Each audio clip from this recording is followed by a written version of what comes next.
SuperTalk Mississippi media production. At Community Bank, we're more than a place to manage your money. We're your neighbors and trusted financial advisors. For decades, we've helped families, small businesses, and individuals achieve their dreams. We're dedicated to your success every step of the way. Community Bank, member FDIC. Oh, yeah. Good morning, Mississippi. Everything gonna be all right this morning. Mornings with Richard Cross. Oh, yeah. Here on SuperTalk Mississippi. Woo!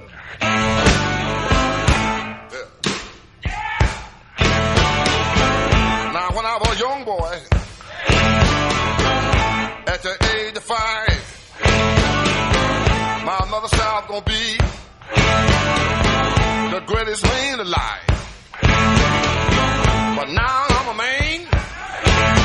Good morning, everybody. This is Lucien Smith in for Richard here on Mornings on SuperTalk Mississippi. You're starting your week the right way here on Monday, May 18th. It's a little after 6 o'clock. Good morning. Hope everybody had a great weekend. Lance, how are you doing this morning? Well, I'm doing great. Yeah, I can't complain. Got a lot of great sleep. Well, good for you. You did good not. For you. So we'll divide by 2, and it'll be okay today, Lucien. That's exactly right. I know you're working on about 3 hours of sleep. Yeah, my plane was badly delayed. Got in about midnight, and my youngest got in bed about 3:30. So it has been it's been quite the few hours here, Lance. So I'm glad to be with you. Goals in the bed with you. 100%, 100%. And he's got this ability to sleep. I mean, he is like the hands on a clock, slowly moving around the bed over the course of the evening. So yes, he managed to get perpendicular, parallel, diagonal, all the things at once. So it was quite the evening sleep. So good morning, everybody. There's no way I would rather start my day though with all of you here on SuperTalk Mississippi. Lance, did y'all get anything this weekend? Well, I mean, as far as we had a great show Saturday. Garden Mama had a remote in Tupelo, which is the opening yearly of the Tupelo Farmers Market, kind of the formal season. And so that was a great show, and it's always nice to see the former great MSU quarterback and the mayor of Tupelo, and so he's always a good one. And you know, laid back through the weekend, did a little bit of stuff around the house, watching tomatoes grow right now. It's kind of like watching paint dry a little bit. You know, they get to where you think they're just about ready. Right. You got the bread sitting in there on top of the fridge. You got the microwavable bacon good to go. Oh, you're ready for that sandwich. Yeah, you know where the mayonnaise and the pepper is. But the tomatoes are just they keep slowly getting bigger. So I've got about 23 right now, 3 of which look like they're getting there. So I almost have picked a few and fried some green tomatoes and said, just to heck with it. But so that's about the gist of my weekend. Other than had some steaks yesterday with the family, and that's nice. Got to visit and congratulate my niece and nephew on having a stellar school season. Both of them were on a roll. The niece was, I think, like all A's. You know, she just aced everything, and so it's always good to start your summer if you're a youngster with having great grades behind you. And then I looking agree. Forward is you could really celebrate the summer when you do it that way. Well, my niece was so funny. Like the first day.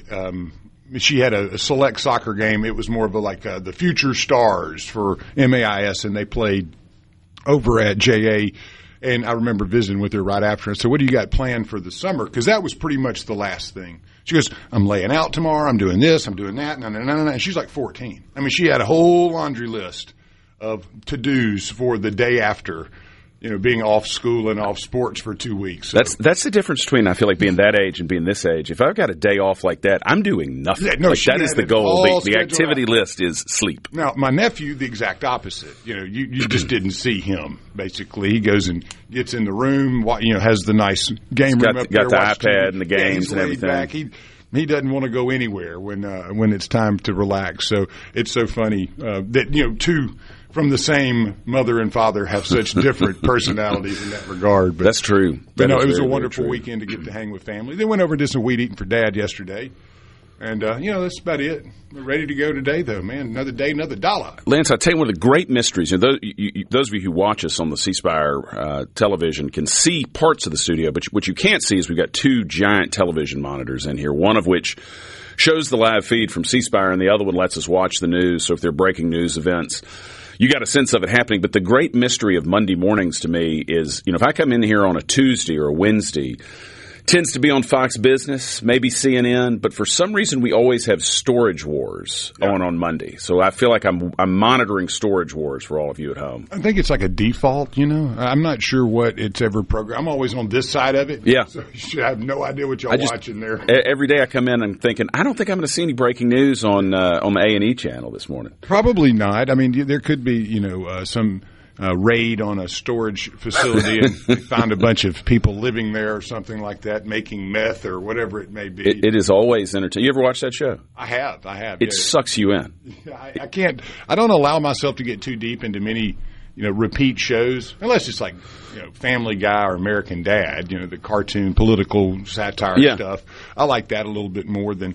But when I get into those series, I just kind of get sucked in. Oh, and they do such a. So I never watch it on purpose. It's what I think of as like a hotel show. If I'm going to a conference, I've got some meeting, I'm flipping channels, and all of a sudden you're like, huh. Well, wonder what's in that strange coffin-looking thing in the back of the storage unit. But then, 3 hours later, you still find yourself watching the show. I think it's it's an interesting concept because you really do not have any idea what's in those things. I mean, anything could be in there. Right? That's right. Like you said, a coffin in a hearse. You go in there and it's like a prop set up for some dude that did makeup in Hollywood, and you're spooked out thinking, it's amazing. My God, there's a dead body in here. But no, it's some of them are just really strange, and then the ones where you just buy the room. Sight unseen. And I think those are the rules, right? Yeah, that's the rules. I mean, that's pretty risky, I would say, because if you bought my storage room, I mean, it has a lot of stuff in it, but I don't think you would get any value from it. So we have 2 storage units that we've not yet cleaned out from when we had it all moved into the apartment while we were doing stuff to the house. And there's one of them with some good stuff in it. There is one of them that is full of junk. I mean, if those go up for auction, it's going to be a real crapshoot who gets the good one there. Yeah. You want to kick us off with a little weather? It's starting to feel a little warm out there, Lance. Well, if we start over in the Delta, partly sunny today, 90 degrees, 20-mile-an-hour crosswinds today out of the south. So, I mean, it's going to be pretty cooky. It was warm this morning. Oh, man, it's been a little humid, too. We got a little rain that came through yesterday afternoon. Spotty, wasn't a whole lot. And I don't really remember it being too much on the radar as far as having big thunderstorms coming through. But we did have some, and that humidity was boiling beforehand. Kind of cooled off a little bit. Had a little breeze last night, and tonight will be 73 with about the same 20-mile-an-hour winds. Tomorrow, I do have a chance of showers in the Delta, so just if you're getting up tomorrow, be careful. Chance of those showers about 30%. Going to be about 90 degrees. Today in the central Mississippi area going east as well, you're going to be up to about 88, 20-mile-an-hour south wind gusts. Mostly cloudy tonight, around 72, and then again that chance of showers is around 40% tomorrow. About 89 degrees, and you'll have a little light wind, so it may not blow off too quickly. In the northern part of the state, today will be about 89 degrees, 10, 15-mile-an-hour south winds. Tonight, slight chance of showers between about 1 a.m. and 3 a.m. The low will be around 73 degrees, and the chance of that wet stuff up there in North Mississippi is going to be around 20%. Tomorrow, showers are likely and thunderstorms are possible after about 1 p.m. Chance of the wet stuff is 60%. We'll have about a 15-mile-an-hour south wind to help you out there. And new rainfall amounts could be about 1/10 to 1/4 of an inch, maybe a little higher in the thunderstorm areas. And those thunderstorms will probably continue into Tuesday night, 70% chance in North Mississippi. Are they going to cool it off at all, Lance? I think you're going to have a little reprise there. Wednesday around 81 degrees, so much more, enjoyable than 90 and humidity. So anytime you get the 80s and a little wind, though, it's always nice because once you seem to get into the 90s, that wind doesn't want to play. It doesn't want to play games with you anymore. And then down on the coast, it'll be about 82 today. Southeast winds at around 10 to 15 miles an hour, mostly cloudy tonight. Low is 75 degrees. Southeast winds with gusts as high as about 20 miles an hour. Tomorrow will be mostly cloudy. The high will be around 83, so some couple good days back-to-back on the coast. Southeast winds around 10 miles an hour. Then tomorrow night, roughly the same, about 74 degrees. So pretty much 2 days in a row on the coast. It'll be almost identical. And then we'll catch up on, Tuesday late night and Wednesday as we get closer to those days. But as far as any storm action coming through, it does look like we will have on the 19th around 10 a.m. in the morning, coming through Arkansas at a southeast 45 degree. It seems that around 7 o'clock on the 19th, PM-wise, there will be some rain and showers in the Delta, central Mississippi, maybe even down onto the coast or north Mississippi. But that really kind of looks to dissipate as those hours move on into the May the 20th. So it doesn't look like it's going to last very long. So all the rain that we just talked about doesn't seem to be something that's going to set in and affect too much. And if you're making plans to go over to Birmingham for the SEC tournament starting Tuesday to see the Rebs or see Ole Miss play Mississippi State on Wednesday if Ole Miss wins, it looks like the weather's going to actually be okay. So that's nice. Yeah, it just kind of dissipates right after it hits us. There's nothing like some nice weather for baseball, especially with that coming up. Gonna need it. Y'all stick with us. This is Lucien here with Lance on Mornings on SuperTalk Mississippi.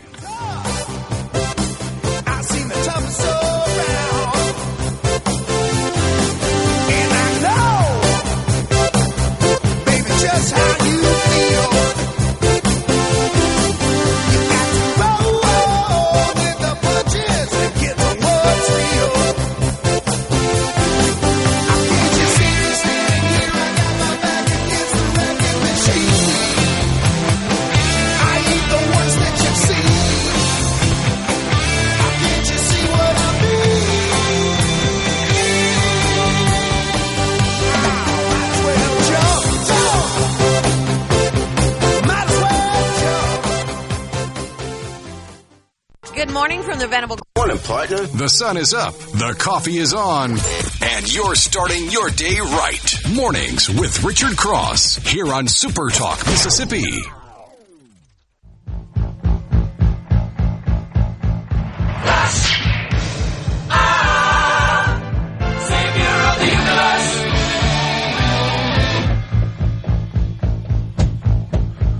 Good morning, everybody. This is Lucien Smith in for Richard here on Mornings on Super Talk Mississippi. Coming to you live here on Monday, May 18th. Tough to believe we're already in May. Lance, any birthdays worth mentioning? Well, there's always people having these birthdays, and sometimes we have a nice list, and sometimes not. Today's a little bit mixed, actually. So you had Tina Fey, 30 Rock, Mean Girls. It's her birthday today. Chow Yun Fat. Hadn't seen him around in a while. Who is that? He's the guy who was Crouching Tiger, Hidden Dragon. Okay. Quite a few other ones. Hard-boiled, 71 years old today. I don't remember Pernell Roberts, Bonanza Trapper John, MD. Was he actually the Trapper John guy? Yeah, I got nothing. Yeah, I'm not sure. I watched Trapper John here, and I just don't remember. Pernell Roberts, 2010, he passed away. Born in 1928, though. Violetta Bean, 30, The Flash, God Friended Me, and Spencer Breslin, The Cat in the Hat and the Kid. That must have been I'm not sure. He's only 34, so some new stuff. Huh. Yeah, just kind of broke you out here on some things that I have no idea who these folks are, but somebody does.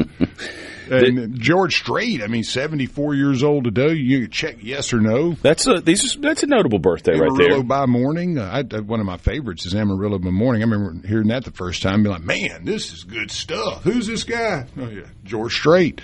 Was it Oceanfront Property in Arizona? Isn't that's another good one? You're besting me here, Lance. Rick Waterman, the Yes keyboardist, 77 years old. Jack Johnson, 51 years old today. And Parnell was Adam on Bonanza, Johnny and Brandon. Yeah, I was trying to thank you. That's why we asked these wonderful listeners. And if you want to be part of this conversation, everybody, hit us up at the C Spire text line, 601-879-4395. And as Lance mentioned, I'm working on about 2.5 hours of sleep, so we need you to hit us up on that C Spire text line. Yeah, y'all don't want me talking through the whole thing, so you're going to have to participate today. But no, actually, there are a couple others that are worth mentioning today as well. Reggie Jackson, one of the greats. Man, he could hit the bombs, 80 years old. But my favorite cameo appearance for Reggie in anything was The Naked Gun, where, he's the guy that actually is programmed to be the assassin of the Queen, and he's playing right field, and it's just a whole hijinks. But Reggie Jackson, one of the greats. Pope John Paul II, Former Pope, obviously. This would be his birthday. Yeah, passed away in 2005. Today is his birthday, born 1920. Wow. And Wadowis, Poland, birthday is so he today. was relatively young. I mean, he was in his, early 80s when he died? Then? 84. Okay. I mean, I guess it's... With the it technology. seems younger than it used to. Yeah, but. I mean, with the medical tech that I'm sure the Pope has access to. Right. That seems like that may be a little young. That's just, maybe my opinion there, but I don't know how that all works inside of the Vatican. I would assume he's got pretty good medicine. Yeah, I over there. would imagine they want to take care of God's number one man down here on earth. That's right. I don't know who Walter Gropius is, but he obviously was a well and acclaimed architect. And Brooks Robinson, what a dude there, man! Baseball Hall of Famer, would have been 89 years old. He passed away in 2023. I mean, this is a mixed bag of birthdays. Yeah, kind of a mixed bag. There were a few interesting things that happened on this day as well. Back in 1852, Massachusetts, they decreed that all school-aged children must attend school. And then you'd ask yourself, what is a school-aged child in 1852? That's a good question. Not really sure on that. Is that 5 to 10, or once you got to 5th grade, you graduated and you had to get a family? Probably started later too. Yeah, you probably had to go find your wife. Exactly. 14, he's good. When everybody, get out the house. If you're going to die at 45, you kind of got to get a jump on it. Exactly. Boy, you are grown now. I'm 12, Dad. I can't even shave yet. It's time to get a job. 1917, Congress passed the Selective Service Act, authorizing the federal government to raise a national army for the Americans to enter World War I, and they did that through, obviously, the compulsory enlistment. What's your gut feeling on, compulsory service there and making folks sign up? Have everybody do it? Yeah, kind of like the Israelis do, and probably many others. I don't think know. That's something that would be a great learning tool, teaching tool. Maybe would have more get you pride out for and their get you a country, skill and all that. Social skills. Because a lot of people spend a lot of time on social media today and don't get out. Well, and you don't have the connection. If you look back at sort of our old mass deployment events, the war, everybody was involved in the war. Now it's such a small segment of the population. I feel like we're much less connected as a country. I mean, I think a lot of us very much appreciate the work of our servicemen and servicewomen and what they do to keep us safe. But you don't have the direct connection that people did when people were getting drafted for these major events. And on the one hand, it is a good thing that we're not having to draft people for conflicts that the U.S. is in. But I do think it changes your average person's relationship to war and everything else. I wonder what it does. I wonder if it makes us think about and be more casual about getting into armed conflict than we would be if more people were serving. I mean, I don't think we should be kicking around in any country, honestly, unless it's absolutely necessity to protect the interest of the United States of America, our borders, our people, those types of things. I don't like us getting involved with too much, mainly, though, because you seem to have a professional military, and that's right. Let's send the pros in, and they'll do the job. And it's much more difficult than that. And I think sometimes, as you just mentioned, maybe more conscientious. Yeah. If more people participated, even if it weren't in a militaristic role, it was more service or support. I think it would do a lot of good. But again, there's been talk of that for years. And it could be Coast Guard, National Guard, whatever it may be, Border Patrol. But, having that 1 year, maybe 2 years of service, I think it would be a pretty interesting concept. I'm sure it would go through kicking and screaming. It gets talked about a fair amount. But I don't think there's any appetite for it. But that's just me. 1953, Jacqueline Cochran,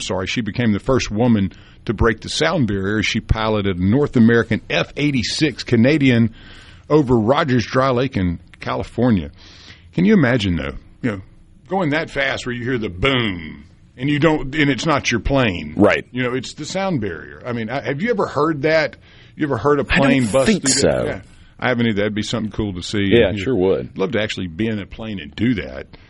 In 1980, Mount St. Helens erupted in Washington State with a force of several hundred nuclear explosions. Incredible. I mean, put that into perspective. It blew 1,300 feet of rock off the top of the mountain, leveled 300 square miles of forest, turned rivers into mud bogs, blew an ash cloud 15 miles into the sky, and that encircled the globe and killed 57 people. The whole, not the the cloud. It was the actual volcano killed a total of 57 people. Were there people who lived within range of the lava, or was it the explosion? I don't know that much. I mean, I know of the. It was a well-camped area. I knew that. Oh, really? Yeah. It's one of those areas that people would be around, and I'm not sure it was touristically. What we would say today.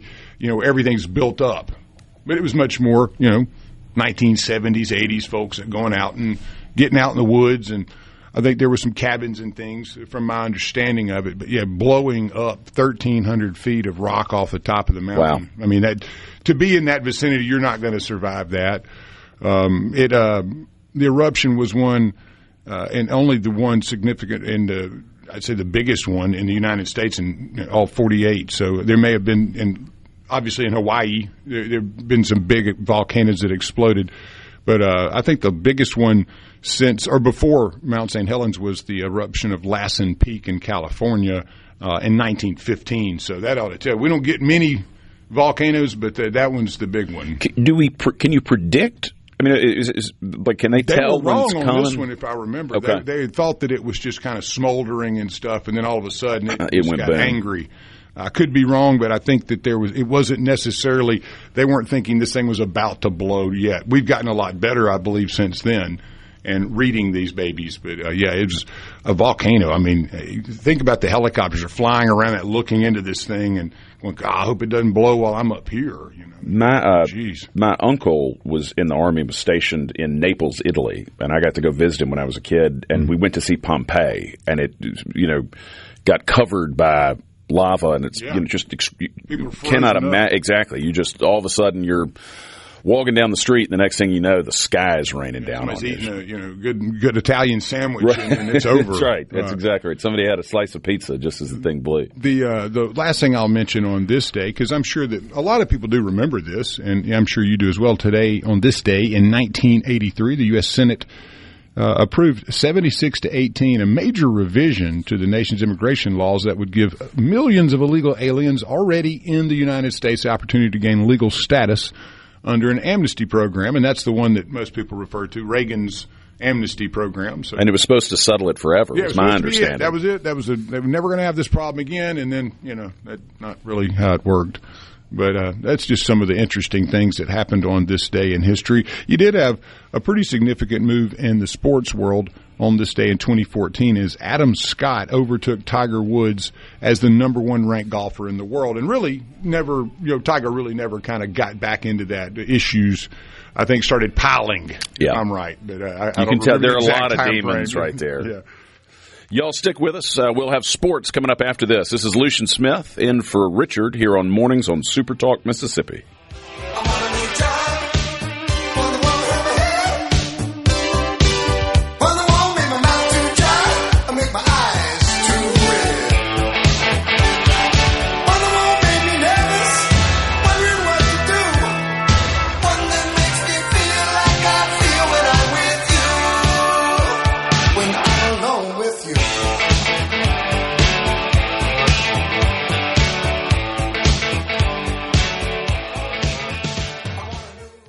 From the Seabrook.com. No matter where you're from, Abbeville, Batesville, DeIberville, or any other ville in the SIP, you're starting your day off right. Mornings with Richard Cross. Super Talk, Mississippi.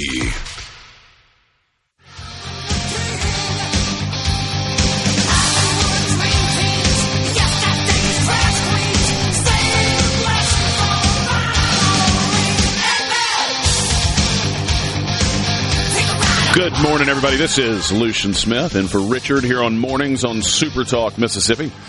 It is a very foggy near Vosburg on I-59 this morning. Thanks, Mark. Thanks for listening every morning. Thanks all of you who start your week the right way here on Mornings on SuperTalk Mississippi. And we've had some fog lately, Lucien. We have had some fog. We have had some fog. I'm in one of those. Almost every morning for the last week, you've had that little, wherever you are in the state, there's been some heavy fog somewhere. And that's those conditions where you got the cool night and a warmer morning. Is that what causes it? It's kind of a spring and fall thing? Yeah, usually after the rain or something. I love a little fog. Oh, yeah, it's nice, especially you sitting in a deer stand or a duck line. Yeah, no, it's probably not great if you're on I-59 trying to go somewhere. But if you're just looking at it from a distance. CC in Senatobia here on the C Spire text line talking about Tiger when he started abusing the pain pills. It does. You just never know what somebody's struggling with, right? I mean, that's a guy who's got all the money in the world, all the success in his chosen field you could possibly want, and clearly still struggling with some very, very real demons, notwithstanding all that. Well, and, you always hate when somebody it likely gets a prescription to the painkillers for a legitimate reason. Right. And then they just can't break the connection, the addiction that has jumped on them because of how powerful they are, how addictive they are. And it seems to be the case. It's not like people wander in. It's a prescription, and you get addicted to the painkiller because you're in some severe pain. And it's a sad story that so many have had, and Tiger's one of those that's in the front, in the forefront of it because he was such a famous athlete, and too had quite a few other issues. Yes. With the ladies and maybe mixing a few cocktails with it. But, that behavior seems to deteriorate. It never gets better until you hit rock bottom. Yeah, it's really a sad thing. And hopefully he'll get that sorted out. I know he went away to Europe for a while to, I assume, seek some sort of treatment for both the drugs and whatever else is going on. But I certainly hope he is able to get in a better space. Good for him. You got to have self-awareness, too. That's the other side of it. If you don't want to change, you're not going to change. And that's right. Generally, those problems will pop back up. Well, we have a lot of sports to let's get on some sports, my friend. Mainly, we're going to stick to baseball. That's where we are in this, in the cycle of life right now. I will start off with what the regional projections are, okay? Then we'll go to the conference tournaments real quick, and then we'll give some heads up on Delta State and on William Carey as well. The number 1 regional paired with number 16, that would be UCLA at 1, Oregon at 16 right now. And the reason I'm doing this first is because this will change. A lot will change because of the conference tournaments that are going to be played starting tomorrow. Ole Miss, State, and Southern all have opportunities in front of them. The number 2 seed right now is Georgia Tech. However, it seems that UCLA has been replaced as the number 1 by Georgia Tech for the first time this season. I believe that's what I read, at least in 1 or 2 of the polls. So the Georgia Tech regional will be paired up with number 15, Kansas.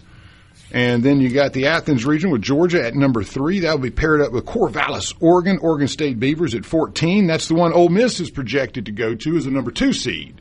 So Ole Miss is projected to be a number 2 in the 14 seed Oregon State regional in Corvallis. So if Ole Miss fans are inclined to not want to travel that far, the Rebs need to get some winning under the belt here in the tournament to maybe get themselves back a little bit closer to the house. The number 4 regional, Auburn, Alabama, will be paired up with West Virginia in 13. Chapel Hill, North Carolina regional, North Carolina at 5. Mississippi State will have the 12 seed in Starkville. That will be pairing between North Carolina and Mississippi State. So far, the state regional has teams like Oklahoma State, NC State, and Southeast Louisiana in that regional. Not an easy one, not the hardest on here, though. Austin, Texas, that's the number 6. That'll be paired up with Florida State at 11. Tuscaloosa, Alabama is the 7th regional. That'll be paired up with number 10, Florida. So you got 2 SEC pairings there. The number 8 final national seed would go to Texas A&M, and that will be paired up with the Hattiesburg, Mississippi regional with Southern Miss at number 9. So, as we just discussed, if Southern Miss has a really good tournament, which is probably going to be something they need to do in order to bump up from number 9, and they don't want to lose ground and drop out, even further. So let's say Southern Miss, they will play on Wednesday. I'm sorry. Let's see. This bracket thing is rough to look at. Wednesday is when Southern Miss tees it up. They will play either, and it is one of 3 teams. I love the way this works. Old Dominion, Georgia State, or Marshall. So don't quite know yet who's going to play. Southern Miss in that opening round for Southern Miss is they get a bye and they're able to kind of sit out the first game. They're paired up, though. If they win that game, you got South Alabama and Troy on the other side of that Southern Miss bracket, though. So that would get them to the quarters, then the semis, and then obviously the finals will be on Sunday at 1 p.m. So that's how the Sun Belt Conference tournament breaks down. Coastal's on the other side of that, so Southern hadn't seen them this year. And if they're going to see Coastal, the other top team in the Sun Belt will likely have to see them in the championship game, I believe. And my prediction, Southern probably should get to the championship game. If they win that, maybe they bump up into that top 8. I still think they need a good showing, though, to stick around that number 9. That'd be great. So we'll get over to the SEC tournament, which is kind of set a little differently. It's a single-elim tournament. You have a first-day bye and a second-day bye. The teams 1 through 4, they don't have to worry about playing until Thursday. Those teams are Georgia, Alabama, Texas, and Texas A&M. So you won't see them playing any ball in the SEC tournament until Thursday. The other teams that got the one-day break, where they do not have to play on the opening day, Mississippi State, Florida, Arkansas, and Auburn. Those are your seeds 5 through 8. The teams that have to play on opening day, Ole Miss is one of those. They take on the number 16 seed Missouri. Ole Miss was the 9 seed, or the last team in that didn't get a bye. So Ole Miss plays the lowest seeded team in Missouri. You got Vanderbilt and Kentucky, Tennessee, South Carolina, and Oklahoma and LSU. Whoever wins the Ole Miss-Missouri game will move on to play Mississippi State on Wednesday at 9:30 a.m. The game Ole Miss plays Missouri is also a breakfast ball game at 9:30 a.m., so probably not a big crowd at that one, I would imagine, but it will grow substantially if the Rebs can take out Missouri. And remember, State has blanked Ole Miss this year. Ole Miss may look at the State game as a little bit of revenge or maybe a little bit of pecking order, but State has an opportunity to really take Ole Miss out of the equation as far as moving into a host spot, which that is very far out at the moment. I think Ole Miss would have to get through Missouri, get through Mississippi State, win the Georgia game, and then if you've won 3 and you look at that overall record, that puts Ole Miss back in at least the conversation. And when I say conversation, you remember you had Oregon, Oregon State, and West Virginia. Those are the types of teams that if they don't have a great tournament, and Ole Miss does, they can move into one of those host spots. So still a lot to play for. Now, that is obviously Ole Miss has not strung together a lot of wins this year, so you're asking a team that may be a little bit limited on Tuesday with you just played a Thursday, Friday, Saturday series. So getting through that first game is going to be a little tough. And then as you go through, everybody's going to be a little fresher than you are. So, right. Yeah. When did the regional – when is that announced? Is that next Sunday? The regionals, you will – after the tournament, you'll have after these tournaments are played, because you have automatic bids. If you win your tournament, and even if you have a terrible record, and that's one thing I'd say, LSU had a terrible season, but they've won more SEC tournaments, I believe, than anyone. I'm not saying they have the talent or the skills to do it, but there could be a dark horse that comes through the tournament, even in the Sun Belt. So any team that wins their conference tournament gets an automatic bid. So you got to kind of wait for that to see, because there are some opportunities there where, that will happen. Inevitably, it's done every year where you go, wow, man, that team was 20 and 30 and they made they made a regional. That's how they made it. So that gives you a little insight into where we are. Now, I did want to quickly cover the NCAA South Regional that Delta State played in over the last few days, the last weekend. They lost the first game in 11 innings to Lee University, who they had already played twice in their own conference tournament. They had split that with them 1-1, but they end up losing 4-3 in 11. So Lee and Delta State had some battles this year. Lee got the better of them. The next day, on Friday, Delta State plays Edwin Waters University. They beat them 3-2. The final day, which was an elimination game, obviously, they had University of West Florida, and West Florida took them out 11-5. So Delta State, a great season, has been eliminated from the NCAA South region and will finish their season there on Saturday, the 16th, with that loss. And then you got this softball news? No, I have not yet. I'm trying to get through it. And then you got we have the NAI opening round, which we know that William Carey was victorious, and they will move on and start the NAIA World Series on May the 22nd. So congratulations to William Carey for getting to the NAIA World Series, and that'll start at the end of the week. Now, what is the softball news that, obviously you have something there that I'm not seeing? Oh, I'm sourcing this from the C Spire text line. Yeah, thank you. It looks like Mississippi State had a pitcher in softball, Alyssa Faircloth, who threw a no-hitter. Fantastic. To beat Oregon, I believe. That's awesome, man. No-hitters, man. To beat St. Mary's in Oregon. Mm-hmm. Yeah, that's good so stuff good there. for the Mississippi State softball team for that victory. Y'all, this is Lucien Smith here with Lance on Mornings on SuperTalk Mississippi. Stick with us. We got a lottery update coming up next.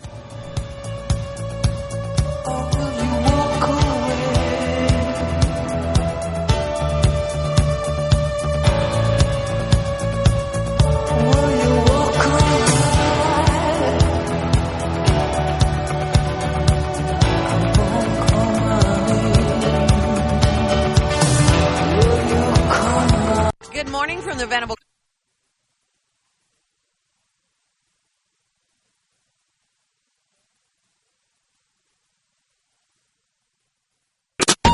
All right, now to the important stuff. Your VIP pass to hear what the most influential Mississippians are talking about. This is very important. Huge news. Mornings with Richard Cross on Super Talk Mississippi.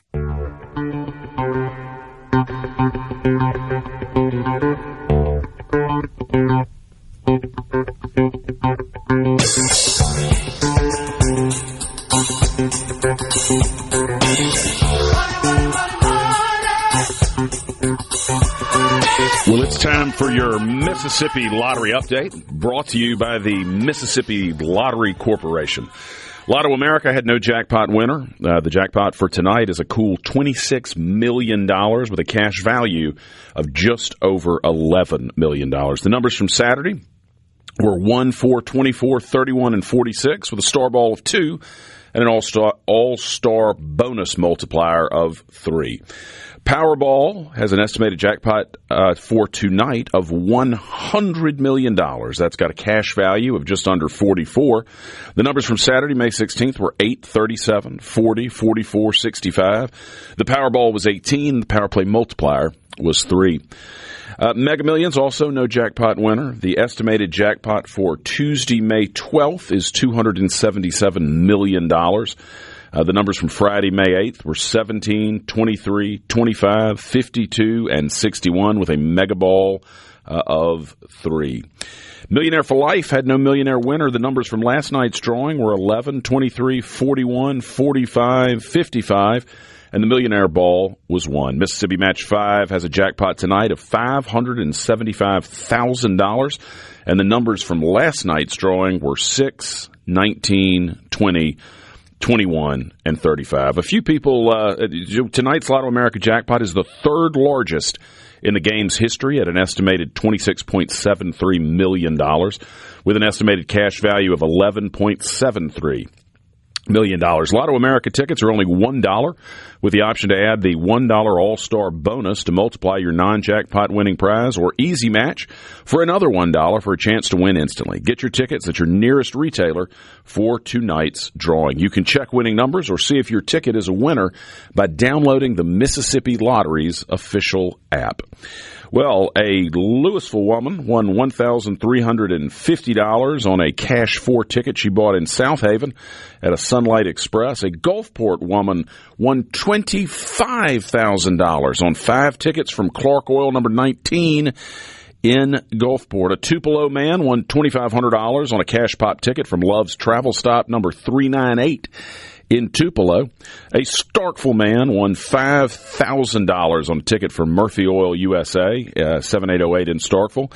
And a Ryansey woman won $2,000 on a $10 20X winner from Junior Food Mart in Booneville. Those are just a few happy people who are a little richer now having played the lottery. Remember, you cannot win if you do not play, but play responsibly. This has been your Mississippi Lottery Update brought to you by the Mississippi Lottery Corporation. Those jackpots are starting to get up there, Lance. They are. I mean, in the enthusiasm in which you we're covering this after 3 hours. I mean, think of if you'd have had 7 hours of sleep. We may not have even been able to deal with Lucien this morning. That is exactly I mean, that's how good right. you are, Lucien. Oh, well, you're very all over the very world, kind. You know, squirreling in here, trying to get to the seat on time, and here you are just crushing it as always.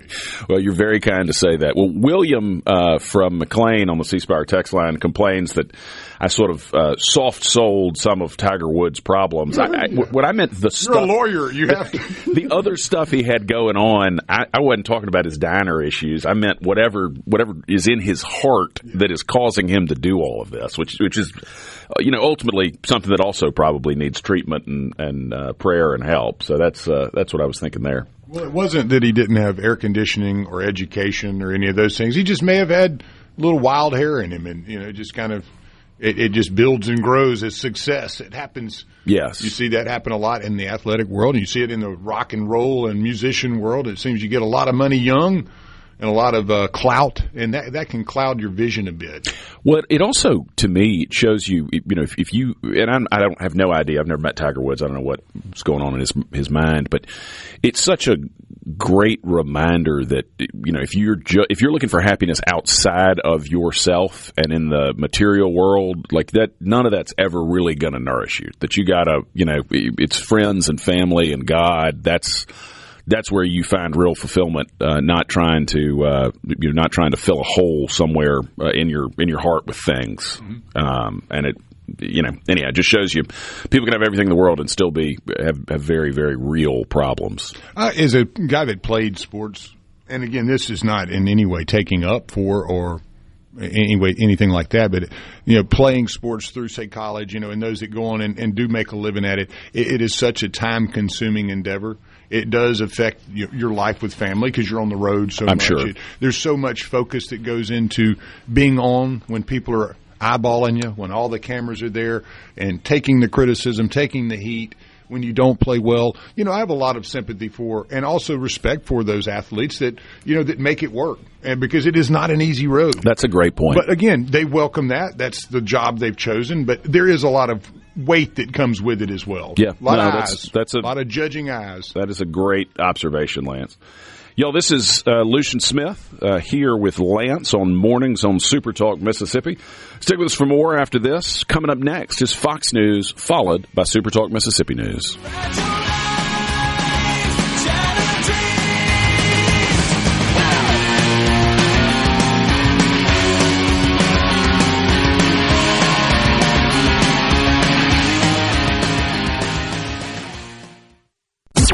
The views and opinions expressed by the hosts, guests, and callers on this show are not the opinions of TeleSouth Communications, its management, or advertisers. Wake up, get up, and start your day right with Mornings with Richard Cross here on SuperTalk Mississippi. Sweet Jane, oh, sweet Jane. Waiting for Jimmy down in the alley. Waiting there for him to come back home. Good morning, everybody. This is Lucien Smith here on Mornings on SuperTalk Mississippi. This hour of Mornings is brought to you by MWG Employer Services. Running a business is tough, and if you're struggling with HR, benefits, and payroll, you're not alone. That's where MWG Employer Services comes in. They can provide a full range of employer services plus a custom plan that fits you. Call today at 601-206-7966 or go to mwgemployerservices.com. Well, I bungled the softball story, and the Mississippi State girls did so well. I want to make sure they get fair coverage here. I've got them covered right here. Here we go. Yeah. So they had the NCAA regional. They played St. Mary's. It was out in Oregon. Eugene, nice way to travel, kind of like what you're looking at Ole Miss boys in the baseball side maybe have to do. They won that one 3-2 in 8 innings. That was on the Friday. That was a no-hitter. That was the no-no there. And then you had the Oregon game. It was 4. Well, no, that wasn't a no-no because I checked the box score on that. Let's see. The no-no, which I'm looking for, is against Oregon. That's right. Okay, so they won the opening game against St. Mary's, 3-2. Played Oregon, no-no right there, 4-0 win on Saturday. And then had to play St. Mary's again, beat them 5-0. They have advanced. They are going to be playing in the NCAA Super Regional. That is going to be held in Norman, Oklahoma against number 2 Oklahoma. That is going to be first pitch May the 22nd, Friday, 12 p.m.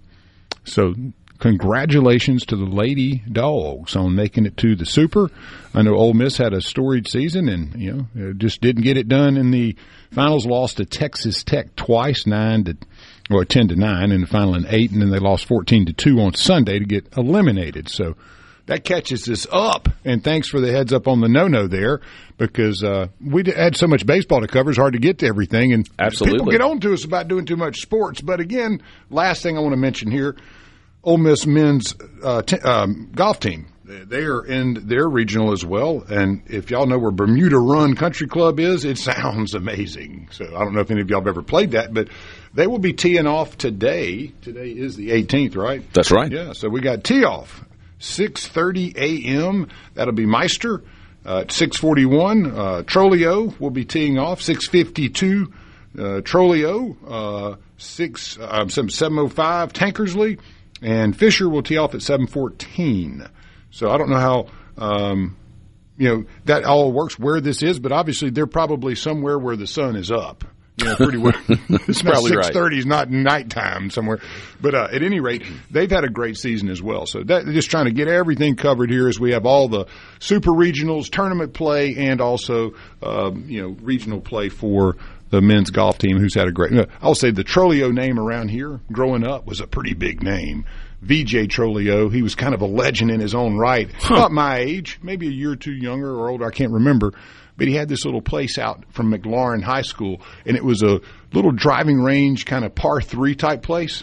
And you could go out there at night, and he had lights around it. And he was kind of the little club pro there back when we were all in our teens and early 20s. And to see his voice, playing so well. And he was VJ was an amazing golfer too. But again, that name rings a big bell around here to a lot of us that grew up in Rankin County. Anytime you heard the name VJ Trolio, you're like, oh man, I hope I'm not going to have to play that guy today in golf. So, that's great. Yeah, man. So we were caught up there. Did you see the story of the air show disaster? Oh yeah, that was ugly, man. And I think I'm right that all 4 of those people were they said okay. they were in, they were in care. Okay. In terms of they weren't hurt in a way that would be severe. And no fatalities in that regard. It was terrifying but to it watch. Was almost like watching 2 hummingbirds play with each other, or 2 dragonflies get caught together. And then those planes, I don't know if they actually bumped and got hung, or if they bumped but the proximity to one another really never separated after they came together. And then to see those 4 parachutes come out of those planes as they're locked, I mean, it was kind of a Top Gun with Goose moment. You're like hoping that they were going to get out of there safe, and then those planes just go straight to the ground and blow up. So if anybody has been paying attention to that, what a tragedy. But again, save 4 men that were able, I think it was all 4 men. I don't believe there was a female pilot in there or a navigator. So, but that, if you haven't seen that, that's an AP story, and the video of that was pretty crystal clear. Yeah, I initially didn't watch it because I just assumed that everybody got hurt, was killed in it, and I thought, I don't want to watch that video. Later, I rewatched it once that news came out. Well, that was kind of the way I was when I first saw it. I'm like, man, I'm not sure I want to. Exactly. Yeah, and then I saw that it said no fatalities in the article, and I clicked the video, and boy, it's one of those things that you just wonder how close calls, how many close calls there are. These air shows, you don't see them as much anymore. True. You used to have a big one here in Jackson. It was a lot of fun to go see. But the precision required. Oh, it's incredible. And what then those to know people that you can got do. the backdrafts and all the gusts and winds, and I can't imagine holding something going that fast, that steady, a few feet away from another airplane doing the same thing. Yeah, that's terrifying. They got some guts that defy gravity, so to speak. That's amazing. Y'all stick with us for the whole day. We got a great show coming up after our next break. We'll have Mike Hurst, the chairman of the Mississippi Republican Party, will be joining us.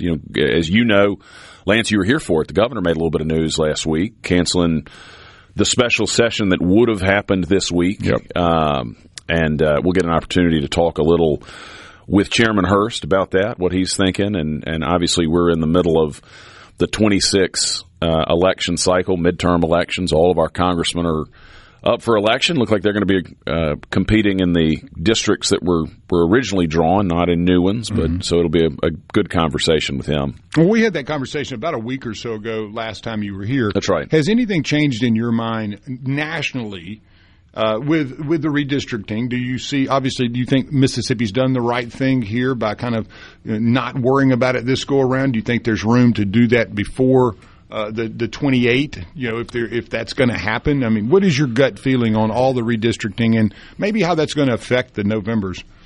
Yeah, I mean, I think it makes sense for us to make sure we get it right. And I assume, I've not talked to the governor, this will be part of our conversation with Chairman Hurst, but I would assume part of the logic on not going ahead and doing congressional redistricting right now is probably two things. One, we're the only state that's already had its primaries. Right. So in all these other states, people have not yet been elected. Well, the Republicans and the Democrats have already gone through the process to choose who their nominee is. So there is some law that at least suggests that could be problematic. And then I think the other piece of it is you really want to make sure you get the districts right in all, a million different ways that you could. I mean, there are a lot of criteria of what I mean by getting them right. But from a purely partisan perspective, if your goal is to elect 4 Republican congressmen from Mississippi, you better make sure you've taken the time to create 4 solid Republican districts. And, I have seen maps on social media. I have not vetted the maps themselves to see if they would consistently elect Republicans and to see if they have the right numbers. You have to have roughly equal population in all congressional districts. That's a constitutional rule, so you're not able to just construct those districts as easily as people might think. So the point is, I think there is something to be said, both because of the legal issues with having already had the primaries and with this issue of making sure that they really are going to elect 4 Republicans, that taking some time to do it right makes sense. And I'll tell you, the best sign that the governor got this right is the fact that you really haven't seen the president come out and say anything negative about the choice that I have seen. Now, I don't know if you've seen something or somebody's going to send me something on the C Spire text line, but I have not seen anything from President Trump criticizing the governor for not doing this. And President Trump would love to see Congressman Thompson out of a job. So if he's not criticizing Governor Reeves's choice, I think that tells you that some pretty smart people in the White House Office of Political Affairs have looked at this and probably come to the conclusion that it was the right decision to make, and that the governor got it right. Even though I'm sure he's getting plenty of pushback. I've seen plenty of it on social media from people who would prefer for us to go ahead and get rid of Congressman Thompson, but the governor understood that things are a little bit more complicated than they might appear in something somebody puts up on Facebook or elsewhere. No, there's no way that Facebook is smarter than our governor or our president. No way. I disagree. But it'll be a very good conversation with the chairman of the Republican Party. Coming up, talk about that. Hey, talk about 26. With 2 lawyers here, are we getting billed for this? Oh, that's a very good. Oh, yeah. Is there like a yeah. Tell Big Daddy to hold on to his wallet. Y'all stick with us. This is Lucien Smith here with Lance on Mornings on SuperTalk Mississippi. Coming up next is Chairman Mike Hurst of the Mississippi Republican Party.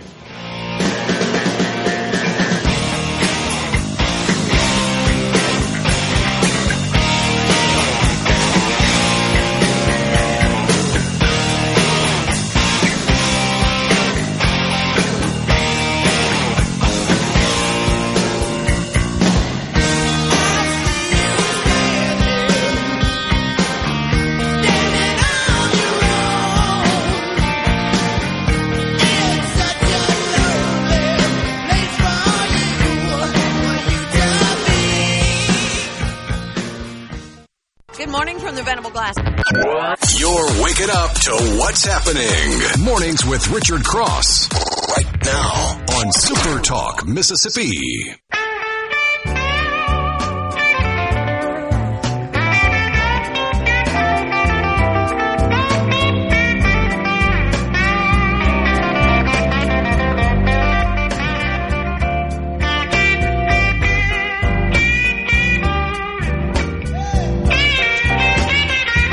Good morning, y'all. This is Lucien Smith in for Richard here on Mornings on Super Talk Mississippi.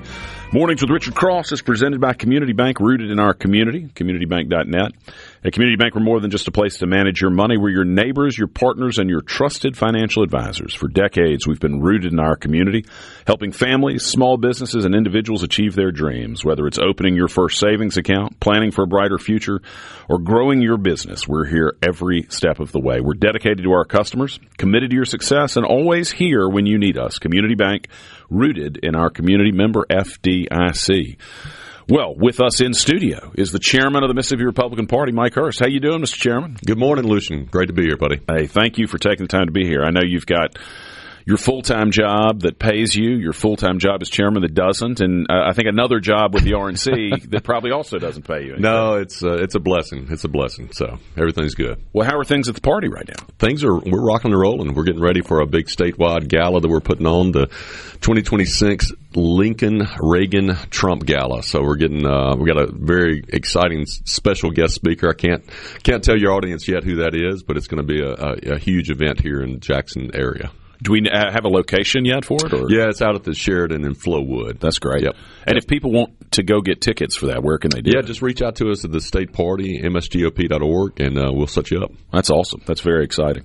What, I assume you feel pretty good about our three Republican congressmen getting reelected? I think they'll be okay. Yeah, I mean, we're not taking anything for granted, obviously, but no, I think they've done a fantastic job in Congress. I think the voters really like what they're doing. They're supporting the president, supporting conservative policies, and frankly, just making all of Mississippi better.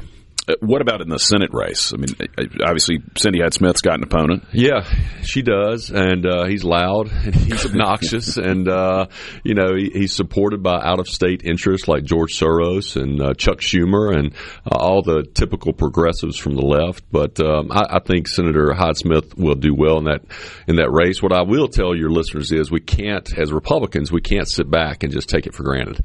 You know, if you look at the primaries, both the Democratic and the Republican primaries back in March, the Democrats had a huge turnout in their primary. And so I've been telling our state central committee at the Mississippi Republican Party, I've been telling any voter that I meet, any folks that we're out talking to, that we can't sit back. We can't have this comfortable mentality that Mississippi is just a red state and we win every time. We've got to get out and work. And I'll give the senator credit. She is out there working. I saw her in photos down at the tornado victims down in the Brookhaven area a couple of weeks ago. And so she's out and about the state. I know she's talking to the president about farmers here in Mississippi. She just had a huge win down in, I think it was Franklin County, the hospital down there, saving that hospital for rural Mississippians. So she is everywhere doing everything, and I think in November she will be victorious, and that's a good thing for Mississippi. How closely in federal elections do y'all, I guess you can't really coordinate with the campaigns directly, can you? No. You got to do your own effort to get people out to the polls. Yeah, I mean, we as you know, after the primaries, we can obviously help campaigns, and we do help campaigns, and we do make sure that voters are not only getting out, traditional get out the vote types of efforts, door knocking, phone banking, but also, you know, we at the Mississippi Republican Party, since I've been chairman, have put a special focus on election integrity, just like the RNC is doing nationally. President Trump has led on this. But in the 2024 election cycle here in Mississippi, we recruited and deployed more poll workers and more attorneys throughout the state to make sure every legal vote was counted. And I'm proud of what our state party has done in that instance. So what all will y'all be doing gearing up for the 26th election? So right now what we've done is we've appointed an election integrity director at the party. We've appointed a grassroots director at the party. And what we're trying to do is make sure not only our county chairmen are informed, but they're ready, because those are the boots on the ground. Those are the men and women who have the connections in their local communities to make sure we have the bodies that are necessary to get out the vote. And we're trying to coordinate all that from the party. I tell our county chairman all the time, it's definitely a bottom-up organization, because they're the ones that are most important in the Republican Party. They're the ones that are out there talking to voters, getting voters to the polls, and making sure the Republicans are elected. Obviously, the governor made a little news last week. No, I didn't see that. What happened? It was wanted to get your thoughts on. You know, there was a lot of excitement, obviously, from people who thought we could beat Benny Thompson this year. Obviously, you've got a nominee in two. I know you're going to work hard to try to get that person elected. That's not the most likely outcome in the 2nd Congressional District. What were your thoughts on congressional redistricting? What I would tell you is anytime that you play a sport and the game is rigged from the get-go, that is, the district, Congressional District 2, has been rigged for decades now, because you know, old Supreme Court precedent required the state to draw that as a majority-minority district. So effectively, we did what our Constitution forbids us to do, which is draw a district based upon the color of someone's skin. As you know, the recent Calais case came down from the Supreme Court. That is just repugnant to our idea of a colorblind society and what the Constitution requires. It's exciting the Supreme Court has gotten that right, but we still, as we sit here today, have an unconstitutional congressional district that Benny Thompson represents. And I agree. I think we will beat Benny Thompson. The governor was in a bind because a lot of governors around the country are getting a lot of pressure to do this, but unfortunately we had already had our primaries in March. As we sit here today, Lucien, we're about 169 days from the general election. And even if you were to just invalidate the primary and the litigation that would ensue from that, you would have that litigation. We, the party, Republicans, would have to spend money on litigation, on lawyers, on legal fees to try to fight that in court. And, you know, it's just not enough time to turn around and get this done within 169 days. So I would much rather prefer that we spend our donors' money on getting Republicans elected rather than paying lawyers in the courtroom. So it was a tough decision for the governor. I think he made the right decision considering the cost and everything involved. But at the end of the day, Benny Thompson's days are numbered. And I will tell you this, it has nothing to do with Benny Thompson's race. Absolutely not. I mean, I've been trolled on social media. I tell people all the time, I don't care if he's white, purple, red, green. If he's a Democrat, then it's our job as Republicans to get him out of office because he does not hold the values and the principles that most Mississippians and, frankly, most Americans hold. And I would just ask your listeners, what has Benny Thompson done for the Mississippi Delta over the last 3 decades that he's been in Congress other than enrich himself? And so that's one of the main reasons he hasn't done a thing for the Mississippi Delta, and we've got to get rid of him politically, get him voted out of the congressional district too. Do you think you can draw 4 congressional districts that are solidly Republican districts in Mississippi? Yes, I do. Okay. Yeah. You've seen maps that will achieve that. We have seen maps. It's not some of the maps that you see online. You know, I know this is shocking that you can't believe everything you see online. Some of the maps you see online with, you know, plus 20 in all 4 districts is just dumb. It's ridiculous. But no, I have seen maps where they are politically Republican majority maps. And again, it has nothing to do with race. The Supreme Court says states can draw their maps that are race neutral and that are driven by traditional redistricting values such as compactness, such as, you know, not splitting precincts, such as protecting incumbents, such as electing a particular party. And so I think that the state legislature will eventually do that, and I think we'll have better congressional maps for that. Do you think that we end up with districts that are competitive for Democrats if we do that? I mean, are we going to have purple districts in Mississippi? I don't think it'll be purple districts. I think one of the dangers, and you hear this even from Republicans, is when you start redrawing these maps, there's just no numerical way to make them all more Republican than they are today. So yes, I think there will be some lowering of Republican voters in some of these other districts, but I think this is necessary to get us to where we want to be.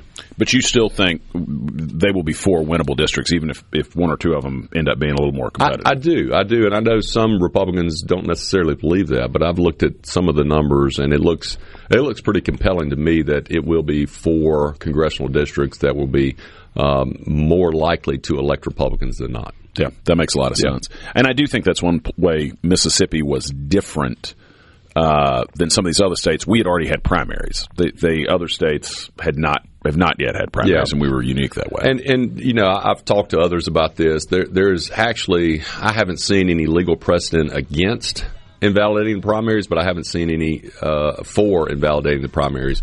You know, anytime a court finds a congressional district is invalidated under the Voting Rights Act, they do invalidate the votes, and they have to hold a special election. Right. You stick with us for another Absolutely. second? Y'all stick with us. We'll have more with Chairman Mike Hurst of the Mississippi Republican Party coming up next.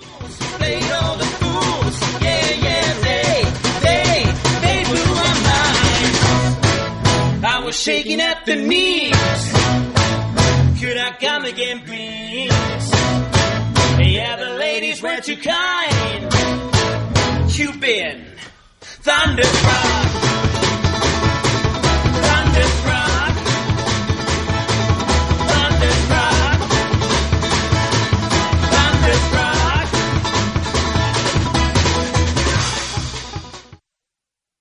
From the Seabrook, Richard Cross is brought to you by Covington County Hospital in Collins, where your health matters. Waking up Mississippi. From South Haven to Scuba, it's Mornings with Richard Cross on SuperTalk Mississippi.